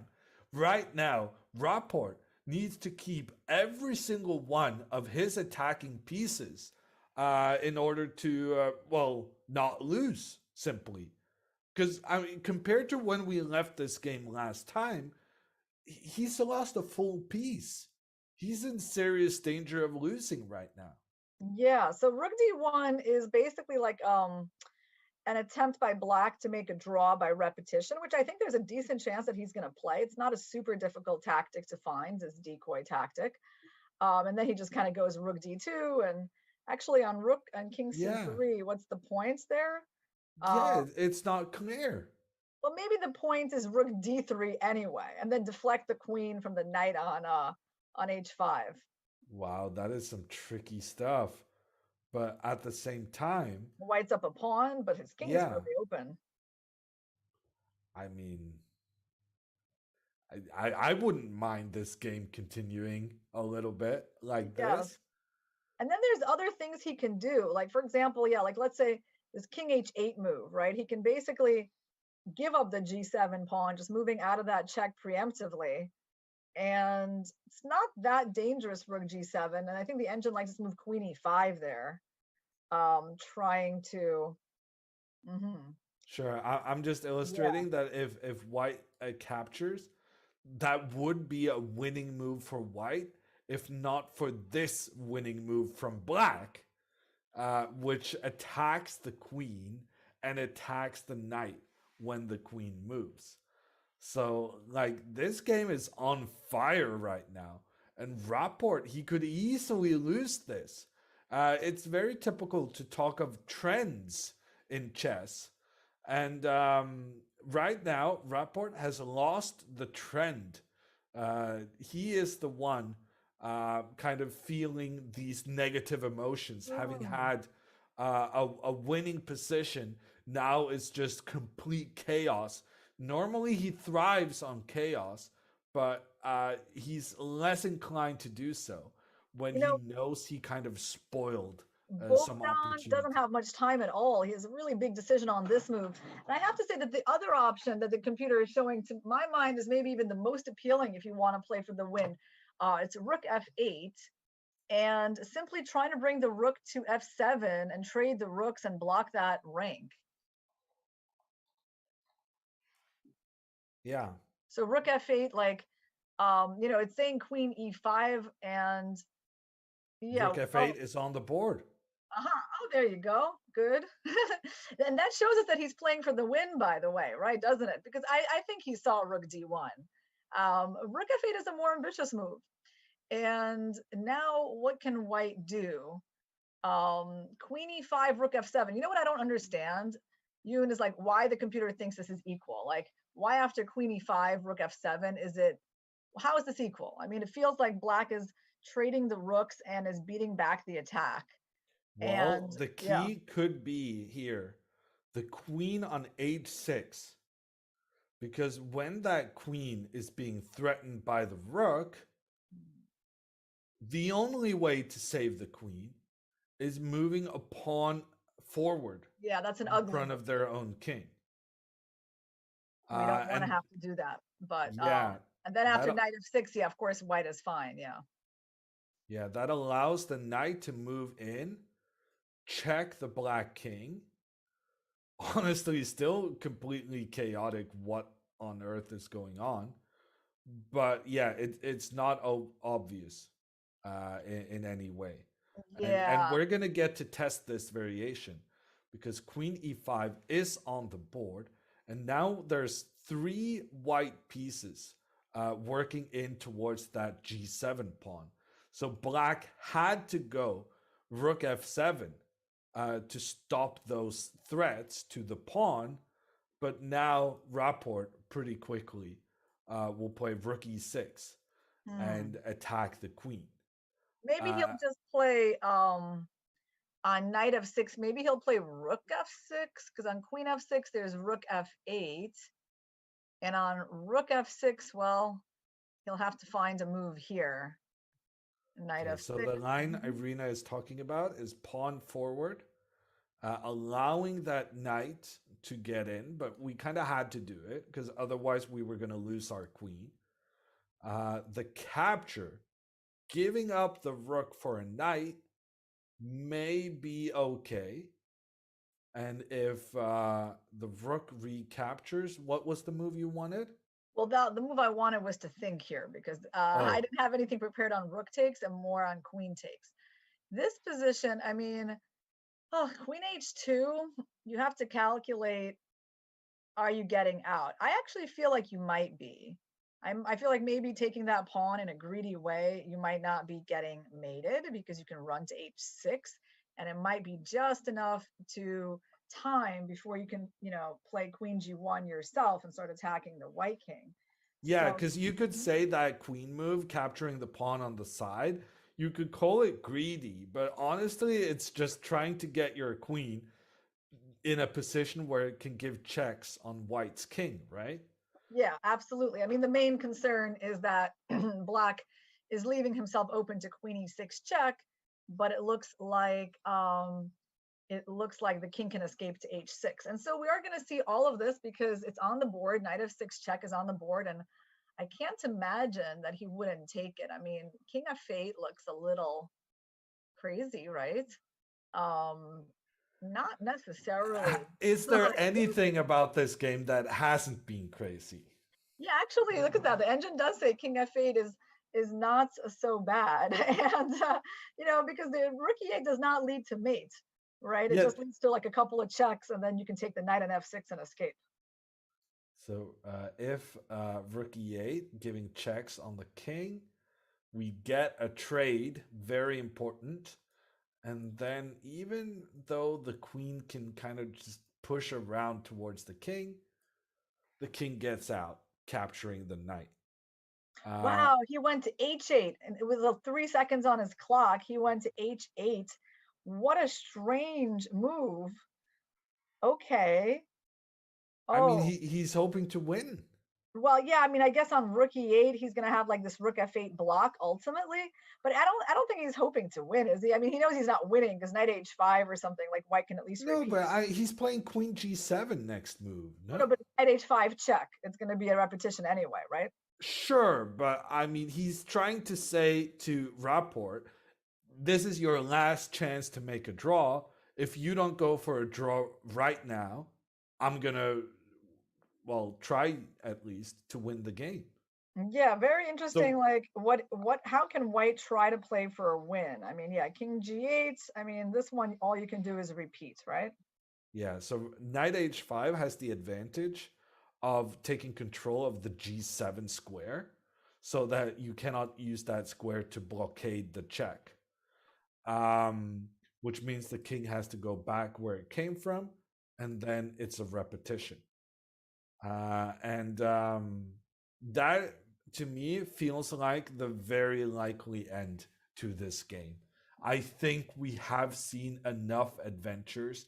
I would be amazed if Rapport found the courage to continue in any other way than to go for the repetition back and forth with the knight. I totally agree, Yoon, and I'm just shocked by the move the computer is giving king c2 and play for the win as white. Like, what? I mean, Yeah. that's King crazy. c2 is recommended by the computer as a potentially winning way. We're going to find out whether he goes for the repetition or tries some crazy attempt at a win after we go and have a break. This is the Superbet Chess Classic from Romania, part of the Grand Chess Tour. And we'll be back with more action very shortly.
Hi guys, welcome to Chess.com's coverage of the third round of the Superbet Chess Classic Romania 22, part of the Grand Chess Tour. Before we move on to the games that are in progress, we want to tell you about a special event that begins in May of this year, the Women's Speed Chess Championship that has many of the women's world's best blitz players playing qualifying tournaments and then matches against each other for the title of Women's Speed Chess Championship.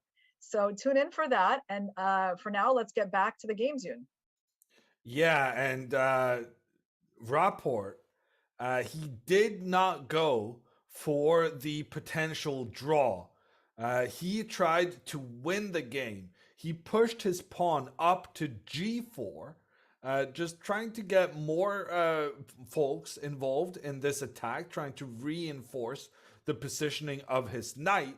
However, I think he kind of messed up with this move, because I'm not sure he realized that when the pawn is on g4, the knight cannot move there. So now it's safe for black to come in, capture the pawn on h4 with the queen, because that wouldn't have been possible in the case of king c2, which was recommended by the computer, because in this circumstance, there would have been the discovered check, the knight making the retreat, opening up for the queen against the king, and the knight capturing the queen next move. G4 allowed this queen to capture another pawn, and now rook d6 is one of the most mysterious moves we've had this game, and that's saying something. And the it idea has of this move is to use the rook to protect the king from checks, on from the side, basically. And yeah, it's a fascinating position. I mean, the Rapport again lives up to his kind of reputation and plays this move g4, like trying to I guess go g5, support the knight, and it's still a game. Yeah, it's true that it's hard for him to use the discovered check that he has, because the rook so nicely covers the g7 square. And at some point, he might just have to agree to the repetition, like around now, because if black is already threatening queen takes a3, I guess the only other move is king b2 to keep things alive. Yeah, and keep in mind also that these players are getting an additional 30 minutes each when they make 3 more moves. So Rapport may want to go for the draw before his opponent gets enough time to figure out how to potentially even win this. That being said, wow, Rapport actually does try to go for the win. I want to very quickly stop by Aronian and Firouzja. And there's a very specific reason for that, which is they are in the very same variation we analyzed earlier. That's pretty funny that they reached this position. Wow. And what did we conclude here? We concluded that it was pretty good. Oh, it was the pawn endgame. There was some pawn endgame at the end that seemed like it was good for black, but in fact was ending in a draw. Yeah. So both players, they just made their move 40s. The analysis we did was knight takes pawn, pawn moves forward, and then knight attacks pawn on a4. And under some weird circumstances, notice how the eval bar right now is massively black, which normally indicates that the computer has found a way for black to win. But when I continue inputting the computer's top choices, it changes its mind. It says, right now, it still says winning for black, but we let it think. We let it think for a little bit. The eval bar, more black than white right now, but we let it think. Oh, it turns out it's capped on 20 depth. So I have to continue making what is considered the best moves. And suddenly you will see the engine Also, this f3 move, I don't understand how, but apparently this is the most brilliant move in chess history. And the computer will say after a while that it is in fact a draw. So chess computers sometimes also gets it wrong. Humans are excused. And yeah, this game has just been so crazy. Let's look at the other alternative for black here. I mean, I guess other than the obvious like c5, c4 plan, I see the engine is recommending this move king b6. So trying to improve the king. Well, actually, I think we'll let Firouzja think about that because he now has 30 minutes to make his decision. And we're gonna go back. I just wanted to showcase that they were following our analysis because we still are in time trouble between Rapport and Deac, where Rapport now has 5 seconds left, and he's made a losing mistake. Rapport makes a losing mistake on move 40. He tried so hard. It's probably the winning move, right? Queen f4. Yeah, queen takes f4 is now going to be a win for the Romanian hometown player. The idea is that after knight takes f7, the knight protects the queen, but you do not protect the rook. I think this is what Rapport has missed. I think he missed his rook was under attack. It happens when you're low on time, and he made that crucial blunder. Look here. Look at how he was trying to win this game. Knight takes h7. Very clever move. If that knight is captured, the rook can come on the side of the board, check the king, with the rook coming in for the checkmate as well. He tried so hard to win this game, and he was taking risks in doing so. And here, instead of moving with his knight back to give another check on that black king, he kind of confused himself, trying to attack the rook instead. But unfortunately, that just gives black the option of going for the queen trade while simultaneously attacking the white rook. And that one move, it's game over. There's just no saving this now for white. Yeah, this is really painful, I think, for reports. I think it happens. He was down to like 5 seconds. And when you get at that point, you'd have to make a move. Sometimes your hand even makes the wrong move. Like you're planning to do one thing, and then you play some other move that you were thinking about before because you're just so desperate to make a move on time. That's happened to me before. So poor reports. I mean, really, really sad because you see, like he tried to win this game up until the last moment. He tried to keep it in action, right? Like he could have made the repetition any point he wanted. Certainly his opponent was allowing him to do so. And now you make one wrong knight move and your position falls apart because of a little detail that your rook is hanging on d2. It is so sad for him. I feel like, you know, I don't feel like he deserves to lose, but I do feel like Deac has earned his luck. I would like say that. I think he's defended well. He's had a tough game. He's put under a lot of pressure by reports. He, you know, and sometimes when, you know, maybe the best he could have hoped for was a draw, but, you know, since Rapport was so committed to like pressing on in this game, you know, eventually he overpressed.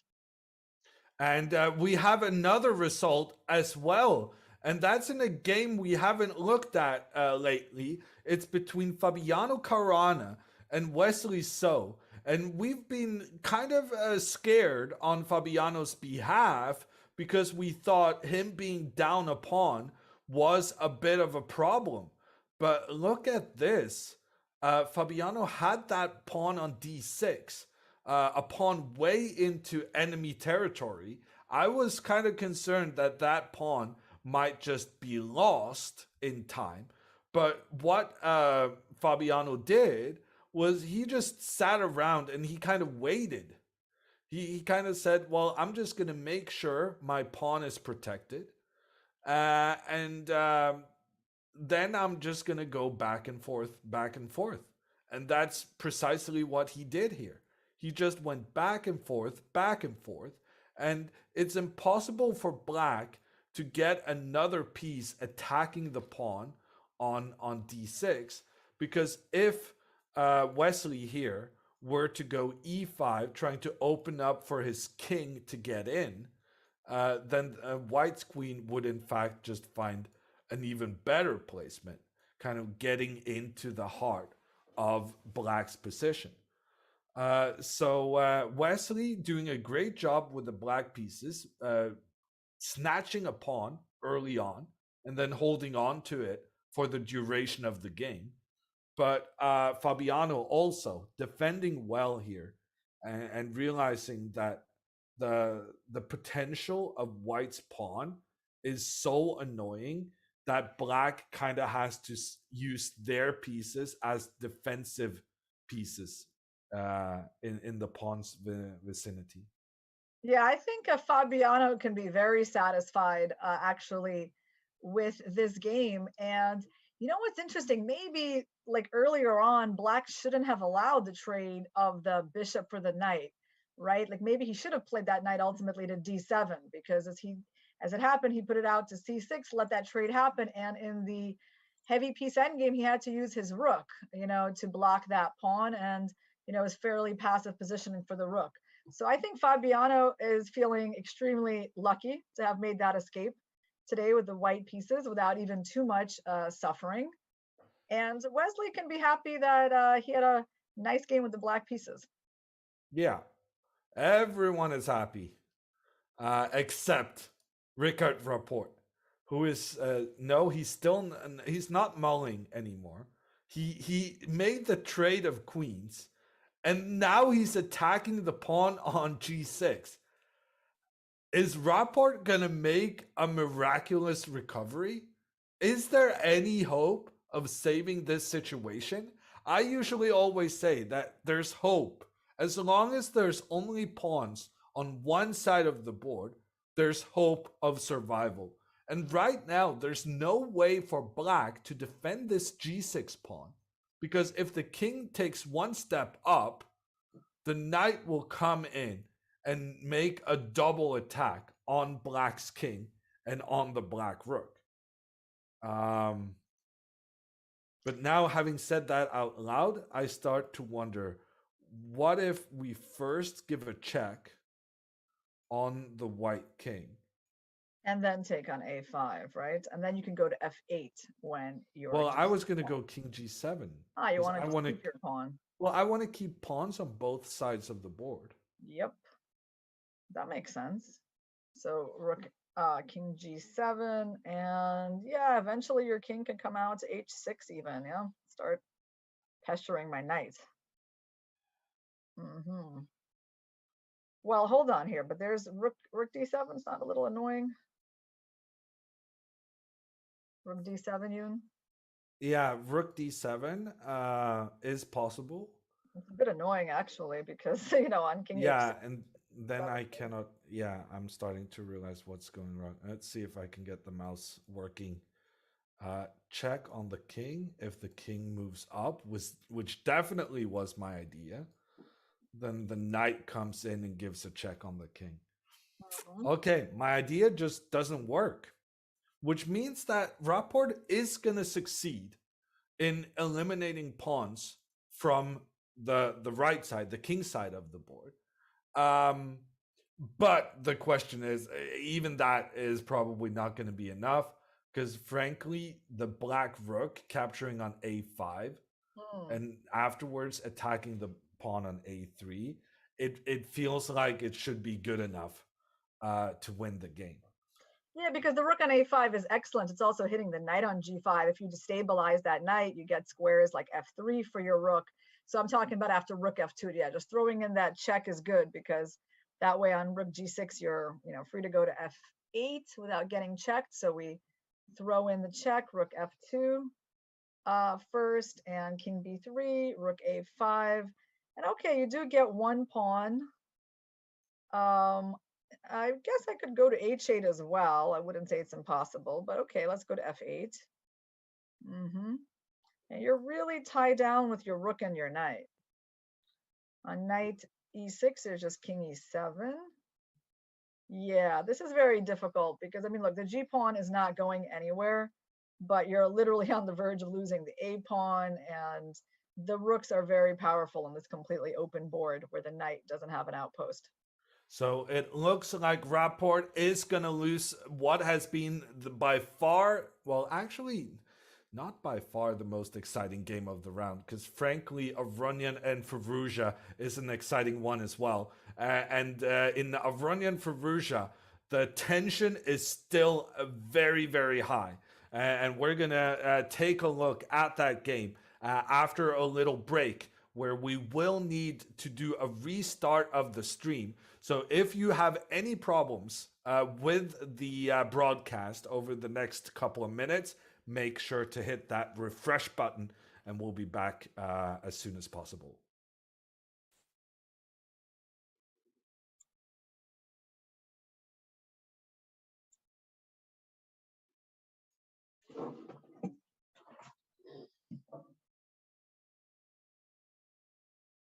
Hi, everyone. I'm sorry, but we're experiencing some technical difficulties here in the studio. I hope you'll be patient with us as we get things in order before we return back to the broadcast. This video will now play on loop. Hi, everyone. We're experiencing some technical difficulties here in the studio. I hope you'll be patient with us as we get things in order.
We're back from the Superbet Chess Classic being played in Romania, and it's part of the Grand Chess Tour. This is the third round, and so far we've had 3 draws as results. But our suspicion is that this next game between Rapport and Deac will not be a draw, and it might be a hometown victory for the Romanian playing with the black pieces. I'm Jon Ludwig Hammer. I'm joined by Irina Crush, and these are the last hour and a half of this chess action. Yeah, so we had this big blunder in the Rapport's game that led to him, losing in this endgame down in exchange. Deac played a little differently than what we were thinking. He took the a5 pawn right away and went with his king into the corner. That's the only place he could go. So at this point, we don't want to walk straight into the fork. We know knights are tricky pieces. So he goes king h8, and what can white really do?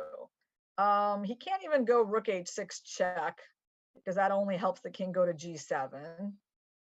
His knights can barely move because rook f2, rook f3 will win the a3 pawn. I mean, honestly, this is a pretty decent position for white to resign in. What do you think, Jim? Oh, we're there already. I don't think he's going to resign now. And the reason for that is, well, okay, he may resign on this move, but he's not going to resign like within the next 5 minutes, because he just made a game-changing mistake, which just it takes some time getting over. And right now, he's not really thinking about what moves to play. He knows that this is over. There's no saving this. But right now, he's just trying to cool down and kind of go over how could I have been so silly? How could I have given away my being forced? I guess what happened is that he was forced to make a queen trade, right? Yeah. Which is not really what he wanted to do in a position he was down of rook for knight. And so, yeah, this is why chess is so excruciating, because your mistakes, they're just so painful. It's And so painful because he played like, a really decent, courageous game. And then to end with something so kind of so elementary, right? Just like it's not even a complicated blunder. It's not like something like, oh, there was some cool trick here. No, he didn't even fall for a trick. He just blundered, right?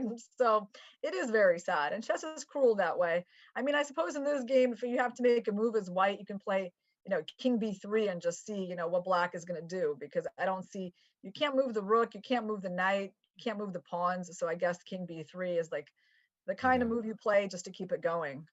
And then I guess rook a4, and you lose this pawn with a check. It's just, yeah, there's no hope. Yeah, quite depressing for reports. And by the way, it does look like Aronian is going to have his lucky day. I Yeah. mean, amazing that after such a dismal start to the game, where he made a kind of a novelty blunder with his And king. I mean, look at this. He's playing the line that we analyzed over an hour ago. And I still don't understand why this f3 move is so incredibly important. Yeah. Is it the I only mean, move?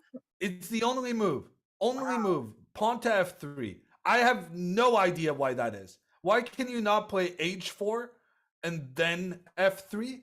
Oh, wow. Okay, so the computer is saying that if h4, then king e4, you let white promote their pawn because you're doing the same thing over here. Yeah, wow. Wow. You're going to queen with a check. I mean, both players get a new queen. And then I guess the difference is that Me too. black And you hide gets a behind the second white one. pawns. Yeah. In this position, black is genuinely down 2 pawns. But in queen end games, it's not about how many pawns you have. It's about how far away you are from getting a new queen. And that black pawn is 1 step away. And that's going to be enough to win the game. So actually, let's go, and we kind of lost track of this game, right? Because we went here at this point after knight e4, like this moment, we kind of said, okay, we'll analyze one line, see what happens. And it's a tricky position. I guess that's basically what we said, right? It's a very tricky situation. And we analyzed one line for more than 10 moves. And that one line we analyzed actually became the what they played in the game. That is crazy to me. Yeah. Well, white has hopped around the board, made a tour of the board with his knight, winning all of the black pawns he could.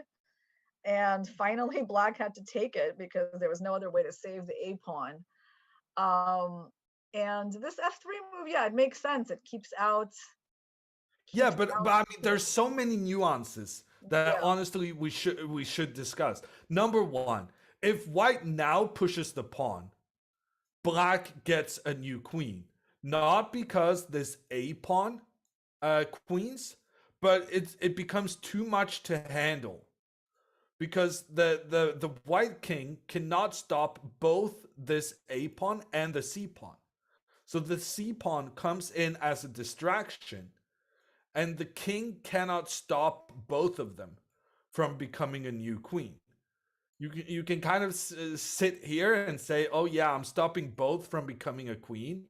But the fact of the matter is that once one of them becomes a queen, then the other one follows, and it's even checkmate. So that's one thing, that Levon here needed to retreat his king to make sure these pawns couldn't advance immediately. But after that, after the king comes up, here it was also very important what he did. Many people would here rush with the pawn on the side of the board, trying to get that to become a new queen. But that would be a losing mistake, because while the white pawn is pushing forward on the side of the board, black is creating some trouble with the king and these two pawns himself. And are we going to get one of those famous pawn checkmates at the end? I'm honestly not sure. It depends on where I'm putting this. Yeah, king, if you go to B1, I think we can get one. If you go to B1, A1 is kind of where I wanted to go. So, but then just C3, right? C3, yeah. C2, and C1. If you go to B, yeah, here A2, King B2, or here, yeah, sure, King A3, and we get that famous smothered checkmate with the pawns. The dream of every chess player, to checkmate their opponent before they make a queen. Sure, but in this position, if it was white's turn, white wins. If it's black's turn, black wins. Yeah, so Romania play with a lot of precision. That is true. There were definitely ways to go wrong. This was such a tricky endgame, but instead he goes F5, and the reason for that is that same idea now to go for the checkmate. The crucial difference is that this time, I guess the pawn was just one step further. I thought it was important that it was going to be a check, but of course it's just that further pawn, because the pawn is one step further. Yeah, it went to the 5th rank instead of H4, which was only going to the 4th rank. And now, as the game progressed, the black king came in towards the pawn. The black king was not allowed to move forward. And now, if Firouzja tries to move his king over again, now we see how important it was that you kind of make the timing right. Because here, white gets a queen without black having that checkmating attack. Yeah, and so in this position, it's kind of interesting to understand why in the current position it's a draw. Because, I mean, sometimes, you can imagine white might have chances to win this one too, right? I mean, they do have 3 pawns as well. And they're separated from each other, which tends to be a good factor in king and pawn endgames when you're trying to distract a king by moving with pawns on opposite flanks. So black, let's try making a few moves here just to show why black is not actually in trouble. Shall we go like king E5? King E5, H5. Okay. And you can go back and saying, I just want to capture this pawn. Right, so you go back and, you're in the square. So let's say, yeah, I see. I can go E4 probably, right? E4, you go king G5. Ooh, no. E4, the computer hated that move. Yeah. Hold on. Was it because now I'm capturing this H5 pawn. But I thought I could just go E5, Yeah. I thought E5 and what? And like E6? Why am I losing? I don't get it. F4? It's Zugzwang. Oh, no. If white makes a move with their king, they lose. Oh, wow. That's that famous when the pawns are far enough advanced and there's 3 of them. Yeah. I haven't Zugzwang. Crazy. The king has to move, and then you allow the black pawns to progress. Okay, well, I see. I did a good job of losing this. Let's try again. Yeah. So, I mean, this is anything but elementary yet. The only drawing move here for white is supposed to be f4. But then the black king is allowed forward. In fact, if the black king doesn't move forward here, then white wins. Right. Because if black is not careful here, these white pawns will push up and like they will be unstoppable. Because white also has 3 pawns marching up the board trying to become new queens. Like there is a universe in which Levon Aronian wins this game after being down a pawn and 1 hour on the clock out of the opening. Yeah, no, this is like really amazing that finally, for the first time in this game, he actually has chances, right? It's not likely that it's going to wind up that way, but let's just see the drawing line. So h5, king e5, and f4. H5 has been played. King f5 and f4, and you said king e4 is the only move. So now That's a sharp line. F4 is the only move that doesn't lose for white. And now king e4 is the only move that doesn't lose for black. So king e4, h6, king d3. Let's go into that line. King d3 and h7. Okay. So check. You got to go c3. And hold on. Let's see what's going on here. Okay, king b1 is bad because of king d2, I guess. Yeah, that's no good. King c1. King c1.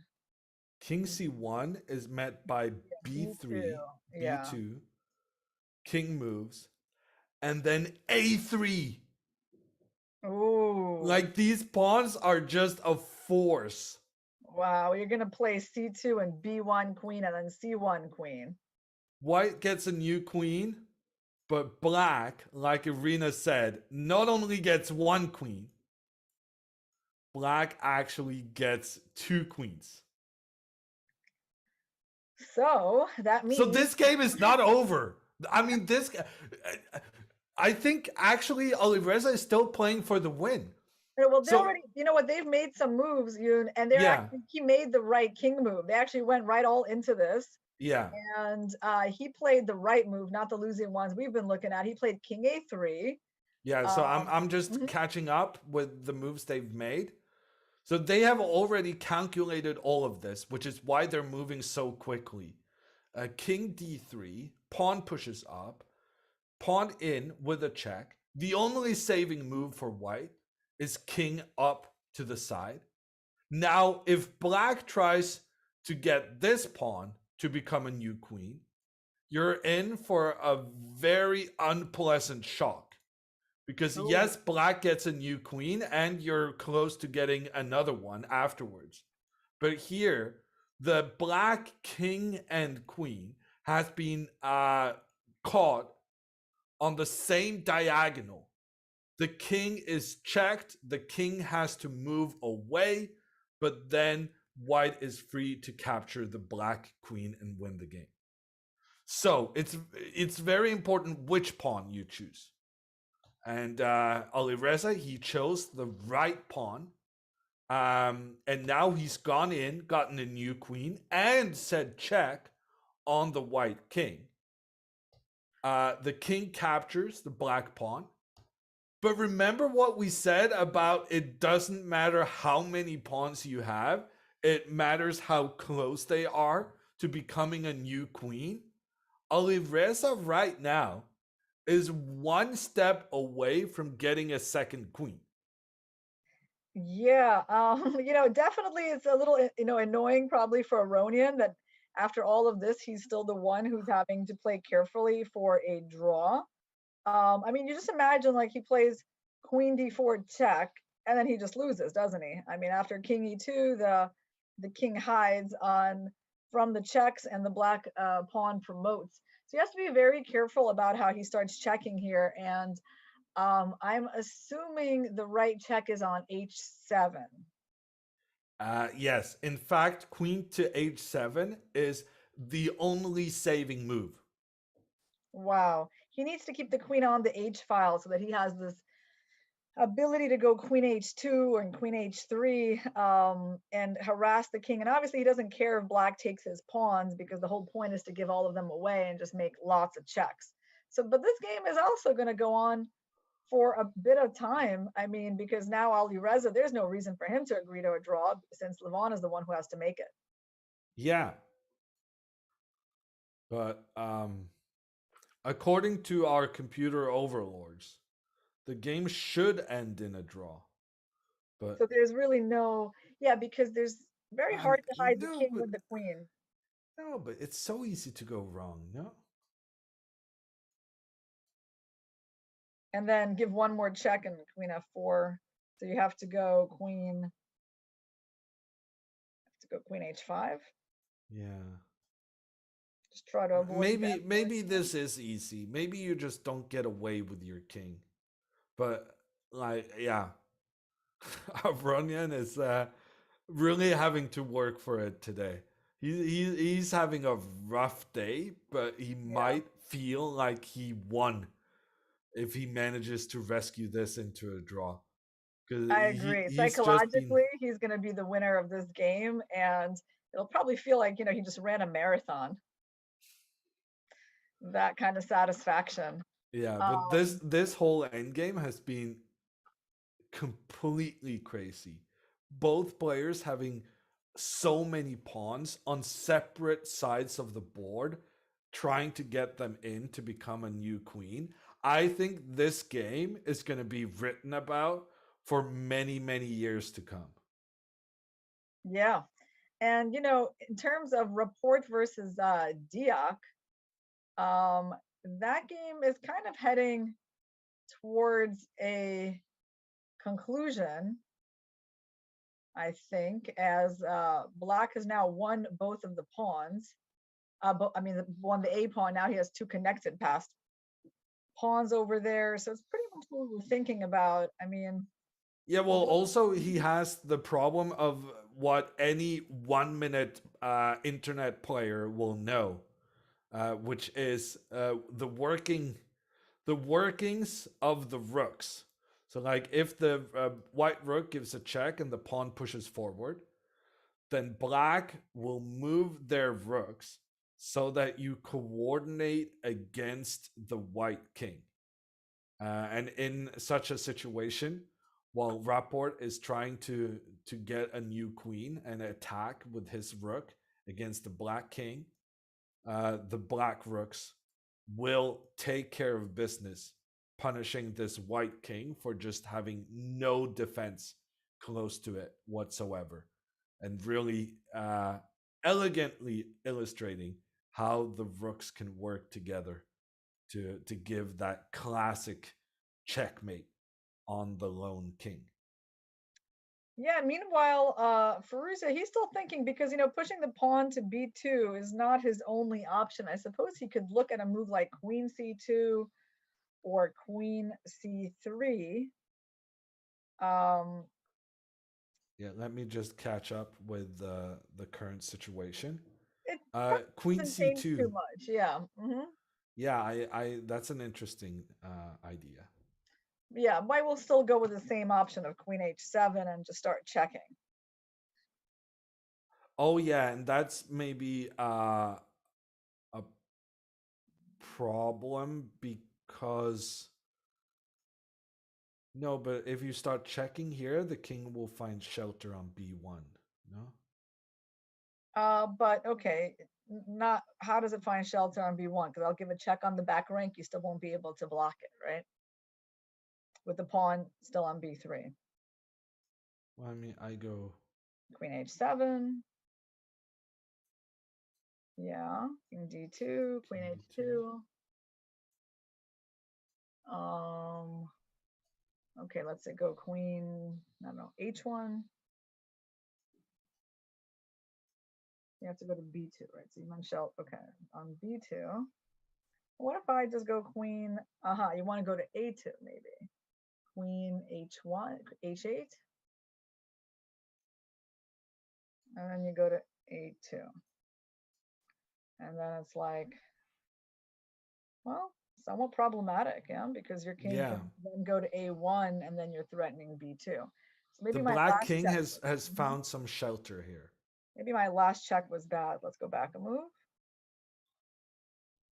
Right here. So I need to do something better. Ooh, but what's better?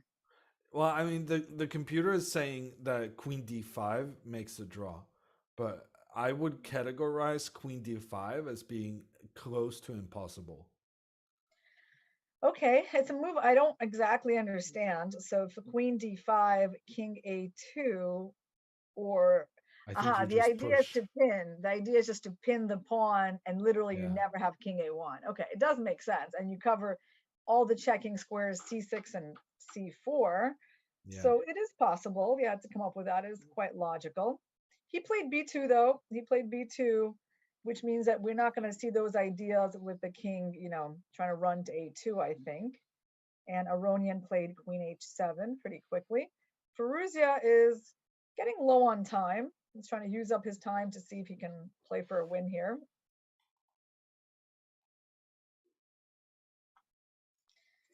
So, a couple of moves have been made by Rapport, but yeah, it's really getting close to the end for him.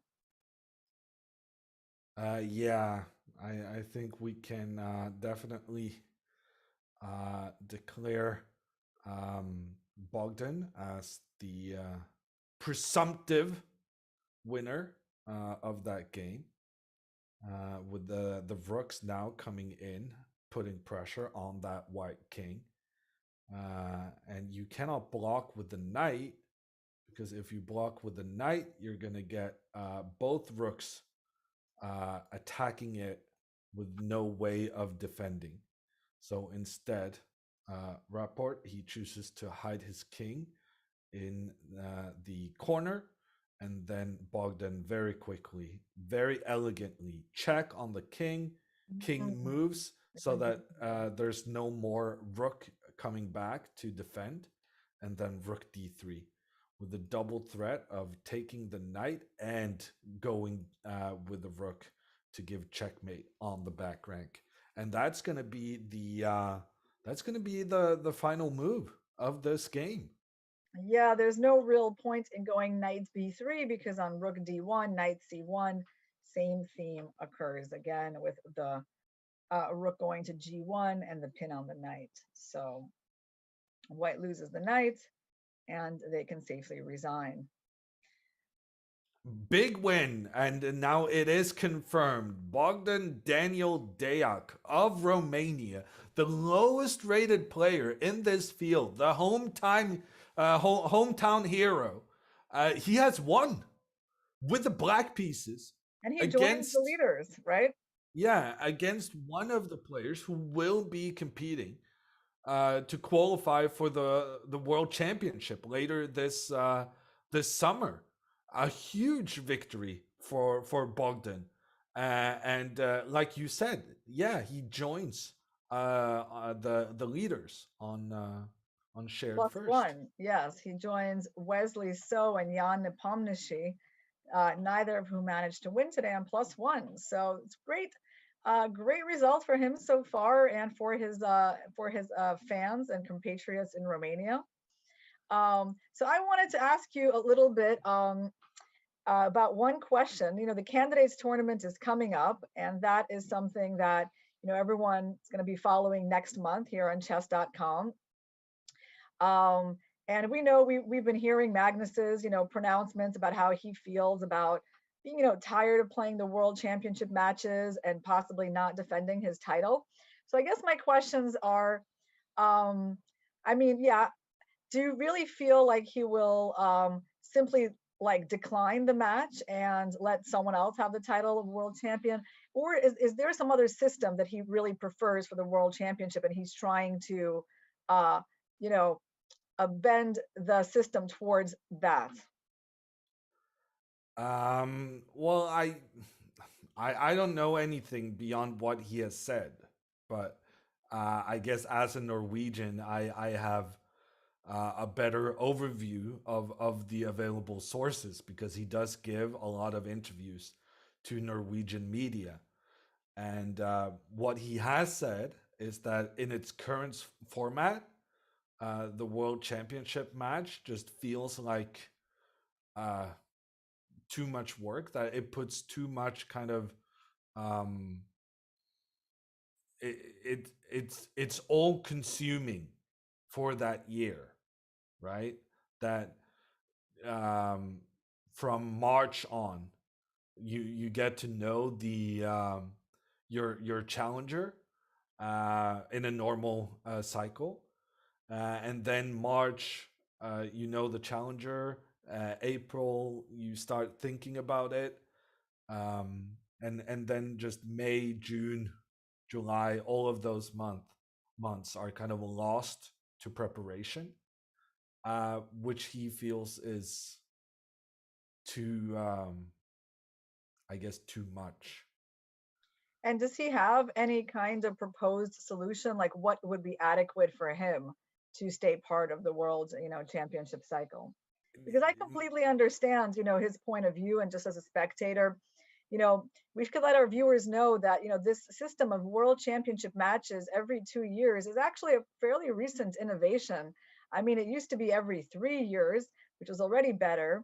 Now that had, it has upsides and downsides, right? So who does the 2-year system favor? I think it favors the challengers who have more of a chance, and it favors the fans who, get to see a big match every couple of years, a world title defense. But it really doesn't favor the world champion, because it's an enormous amount of work. I imagine the work and the stress that goes on for months. Sure, but it's not like he doesn't benefit from having done the World Championship matches previously, right?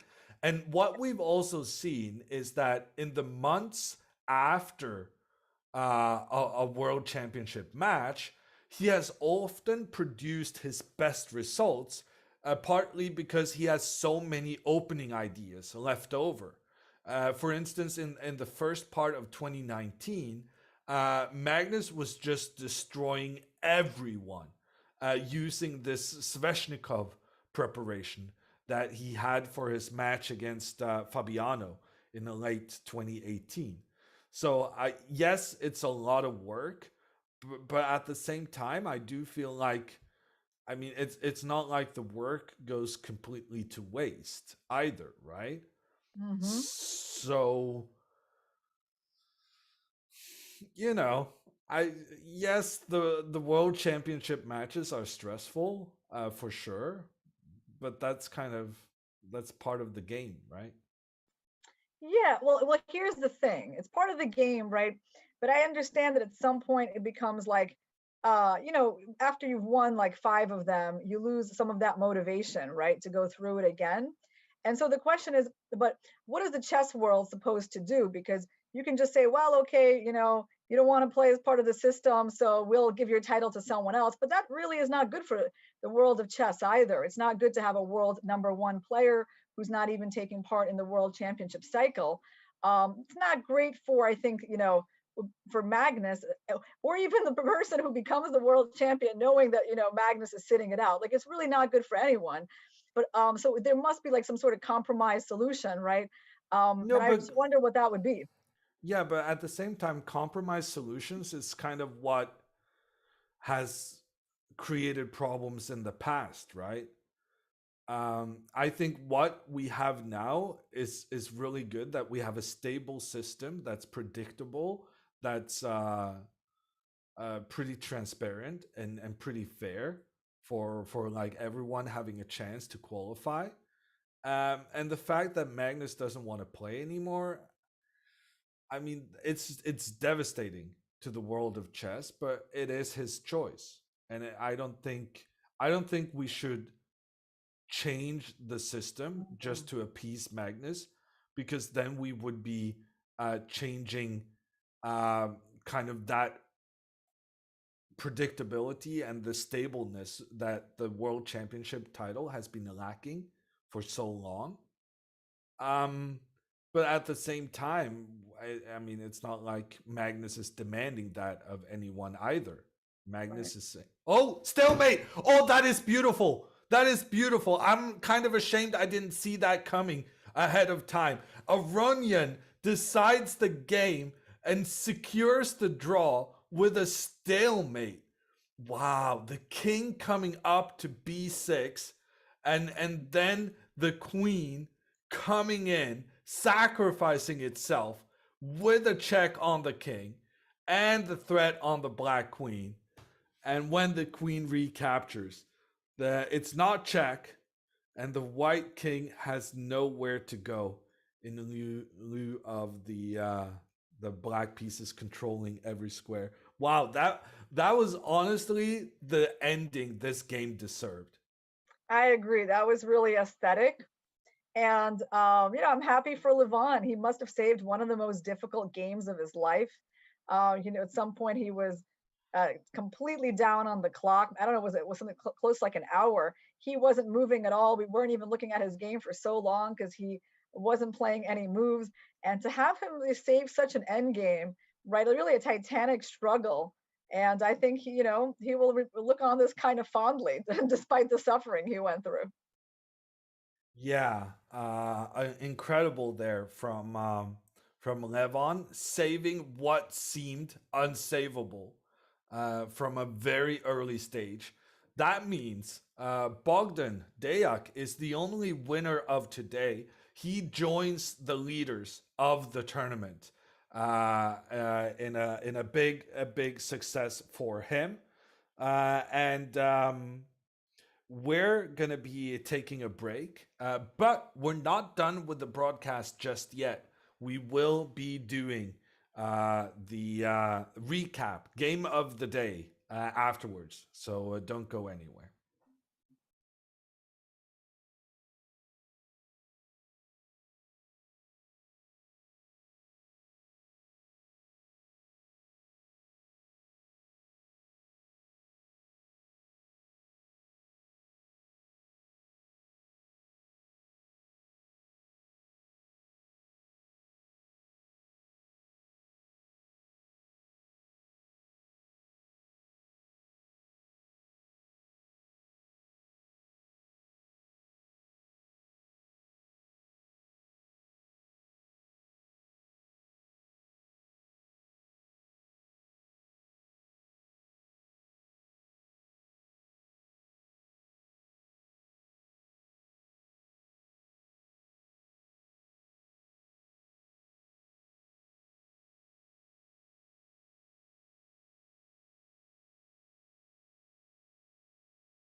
We're back. Go ahead, Ewan. It's been a long day. We're back from the Superbet Chess Classic being held in Romania. All the games have finished, and that means we can go over the results. But before that, we have a bit of a special announcement. Yes, we were just talking about the upcoming candidates tournament and about whether Magnus Carlsen will want to defend his title in the next match. And so we want to remind you that next month is this major tournament, the 2022 candidates tournament in Madrid, Spain. Chess.com will be bringing you this coverage. You'll watch the world's best players, including Alireza Firouzja, Fabiano Caruana, Jan Nepomniachtchi, Hikaru Nakamura, and many of the players that we're watching in this tournament. And the winner will have the chance to face Magnus Carlsen for the World Championship title. The exclusive video feed will be right here on chess.com. And with that, we will be moving towards the result of today. One winner and one winner only. It's the hometown hero, the local Romanian Deac, who manages to exploit a blunder from Rapport to win his game. Yeah, so Rapport is the unlucky player of the day, while Aronian is the lucky player of the day. And Rapport made a major blunder. Yoon, did you want to show that one highlights of the round that moved number 40 when Richard Rapport had a choice of two knight moves, and he chose the wrong one, and unfortunately lost the game because of that. Yeah, that was the moment of the day from this Superbet Chess Classic. The knight on h7 needing to move. We're going to get the position up here. And that knight could have gotten another check on the black king. But instead, Rapport tried to attack the black rook. And I believe what happened is that he had seen queen takes pawn. But what he had not seen, I think what he believed here was that he could capture the black rook, thinking that he was protecting his own queen. And if the black queen recaptures, then he can get some interesting attacking chances against the black king. However, I think he missed that the queen in this case could capture the white rook, and that would have been game over. And Rapport actually going from a winning position to a losing position over the course of half an hour when both players were low on time. And that's the most devastating thing you can imagine in chess. Losing a situation where you had the opportunity to win. Yeah, it's a tough game for him. Hopefully he's going to be able to come back from this game tomorrow. Let's take a look at the standings. We have three people atop the leaderboard. Wesley So won in the first round. Jan Nepomniachtchi won in the second round.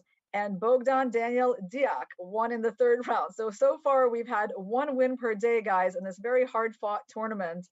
And the people who are at a -1 score, Firouzja, Rapport, and Mamedyarov, I mean, these are actually very exciting players that we like to watch. And, they've brought a lot of action to the tournament so far. And in fact, I would say, a lot of the action has been brought by the play of the people at the bottom of the standings. But there's so much left to play for. There are still 6 more games in this tournament. Round number 4 is going to be tomorrow, and it's going to be covered by Yoon and Anna Rudolph tomorrow on chess.com, starting at 5 a.m. Pacific time, 8 a.m. In New York, 2 p.m. in Oslo, and 3 p.m. in Romania. I mean, I covered a few time zones there for you guys, but you'll be able to figure it out wherever you are.